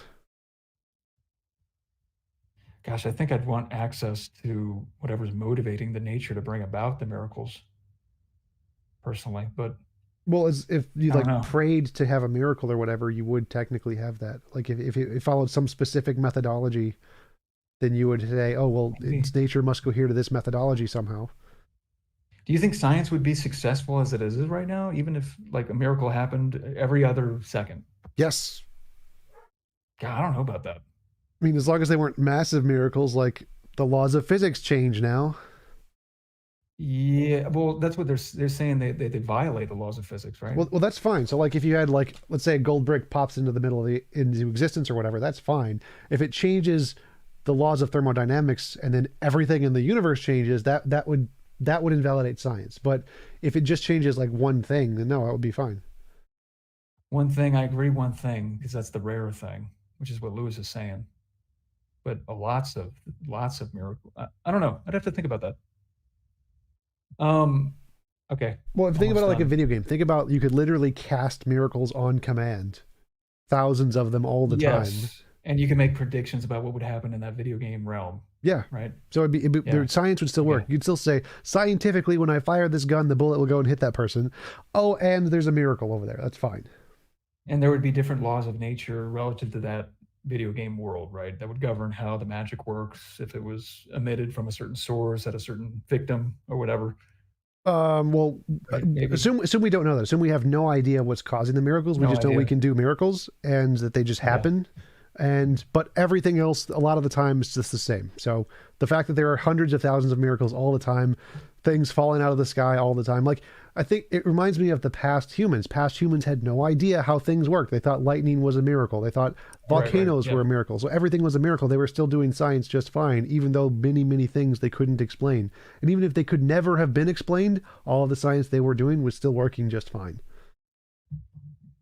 With those weird beliefs about, yeah. Yeah.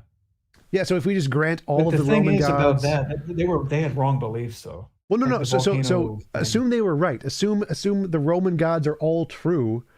They We're all can still do through. science. They could still forge. They could still create different kinds of clay and cement. They could still do science. The Greek No, right. philosophers I and the think we're saying natural different philosophers things. could still do their thing, even if we They're granted just all of looking the at the Greek thing. gods existed and all of those miracles existed all the time. Right, right, right. I think we're saying the same thing because I would say that, yeah, let's grant that they think that what they're committing themselves to are true, like with the pantheon of gods and all that stuff. But in reality, they don't exist, though, right? Well, no, no. I'm saying like if we grant that those miracles are literally miracles, literally Zeus They're exists, literally miracles. literally Okay. Poseidon exists. They are literally doing miracles at the rate at which They're literally causing volcanoes yep, to erupt. They're yep. literally Zeus is literally up there okay, doing a thing with his hammer. So I'm saying there are literally hundreds of thousands of miracles every right. day. And they're still able to do natural philosophy. Yeah, if we think that was the case, we think there were literally all the Greek gods really existed, and we are living at the time of the Greeks. And if this was true Greek gods, we could still do the natural sciences. The natural philosophers could still do natural philosophy and still do science. Maybe I'm thinking of a certain kind of miraculous interference, like when you deploy the scientific methods to experiment and make predictions and confirm predictions and all this stuff. Like during the actual experiment, the miracles start tinkering with all of your methods of detecting Yeah. whatever it is science is trying to detect to make its explanations. Maybe that would be a science stopper. Well, I don't think so either, unless it happened literally every time or more than chance. Then it would be. But if as long as it only happened rarely, There's we like just an upper bound, yeah. yeah, like Okay. quantum mechanics does that all the time. We have to repeat the test to make sure that it didn't go wonky. That's why they on Yeah. the the thing they sent to the moon.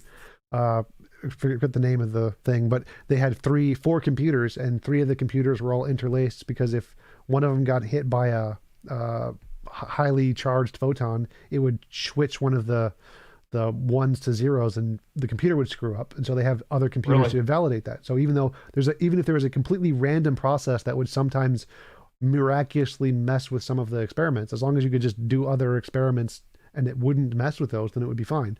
So it would have to happen at such a rate that it affected like every single experiment or something. Yeah, so there's an upper bound. It would get to a certain point where science would be impossible. We'd get all this middle ground where it would still be fine. Yep. TJump, I love you. You're amazing. I attribute my love to you, to the stuff I cannot control, the fixed nature of matter. I'm really sorry that I had to intrude on your presence without your permission in this world as a whole, but we got whereby here, so we're going to simulate your best of all possible worlds. You need to apologize for the 6-hour slog I had to do through your rebuttal to my ontological. This is insane. Gosh, have I done the record? Is this like the Alex Jones, Joe Rogan thing where it's like 5 hours long? Yep. I bet we have like 2 viewers now. We've had over 100 the entire time. Oh, geez. Hello, everybody. I'm sorry I disappointed you guys. You guys are amazing. Live long and prosper.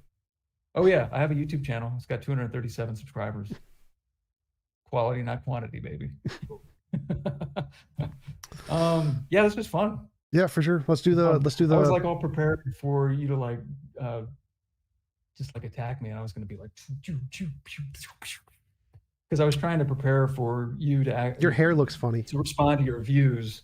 And then I'm always watching these videos where you're like, you're an idiot. What are you doing? Oh, crap. Like the dumpster fires are like less than 10% of my content. Those are actually very fun to watch. I'm going to admit it. They get the most views. That is true. We should do a dumpster fire next. Yes. Screaming match. Voluntary dumpster fire. Voluntary dumpster. So we're not imposing on each other's will, and we're both just cooperatively lighting a dumpster on fire. Yes. Talking about my hair. Yes. One-sided cowlick. This is awful. Oh yeah. So I got a receding hairline on one side of my head. Right there. Doesn't do it right here. Does it right here. I cannot evenly cut my hair, so this part is actually lower than this part. This goes. It's like that. Well, I liked it better when you had a shave to the bone. Yeah. See the muscular features of your face. Yeah, hair works better with the blondes. Like I don't. Oh, that's awesome.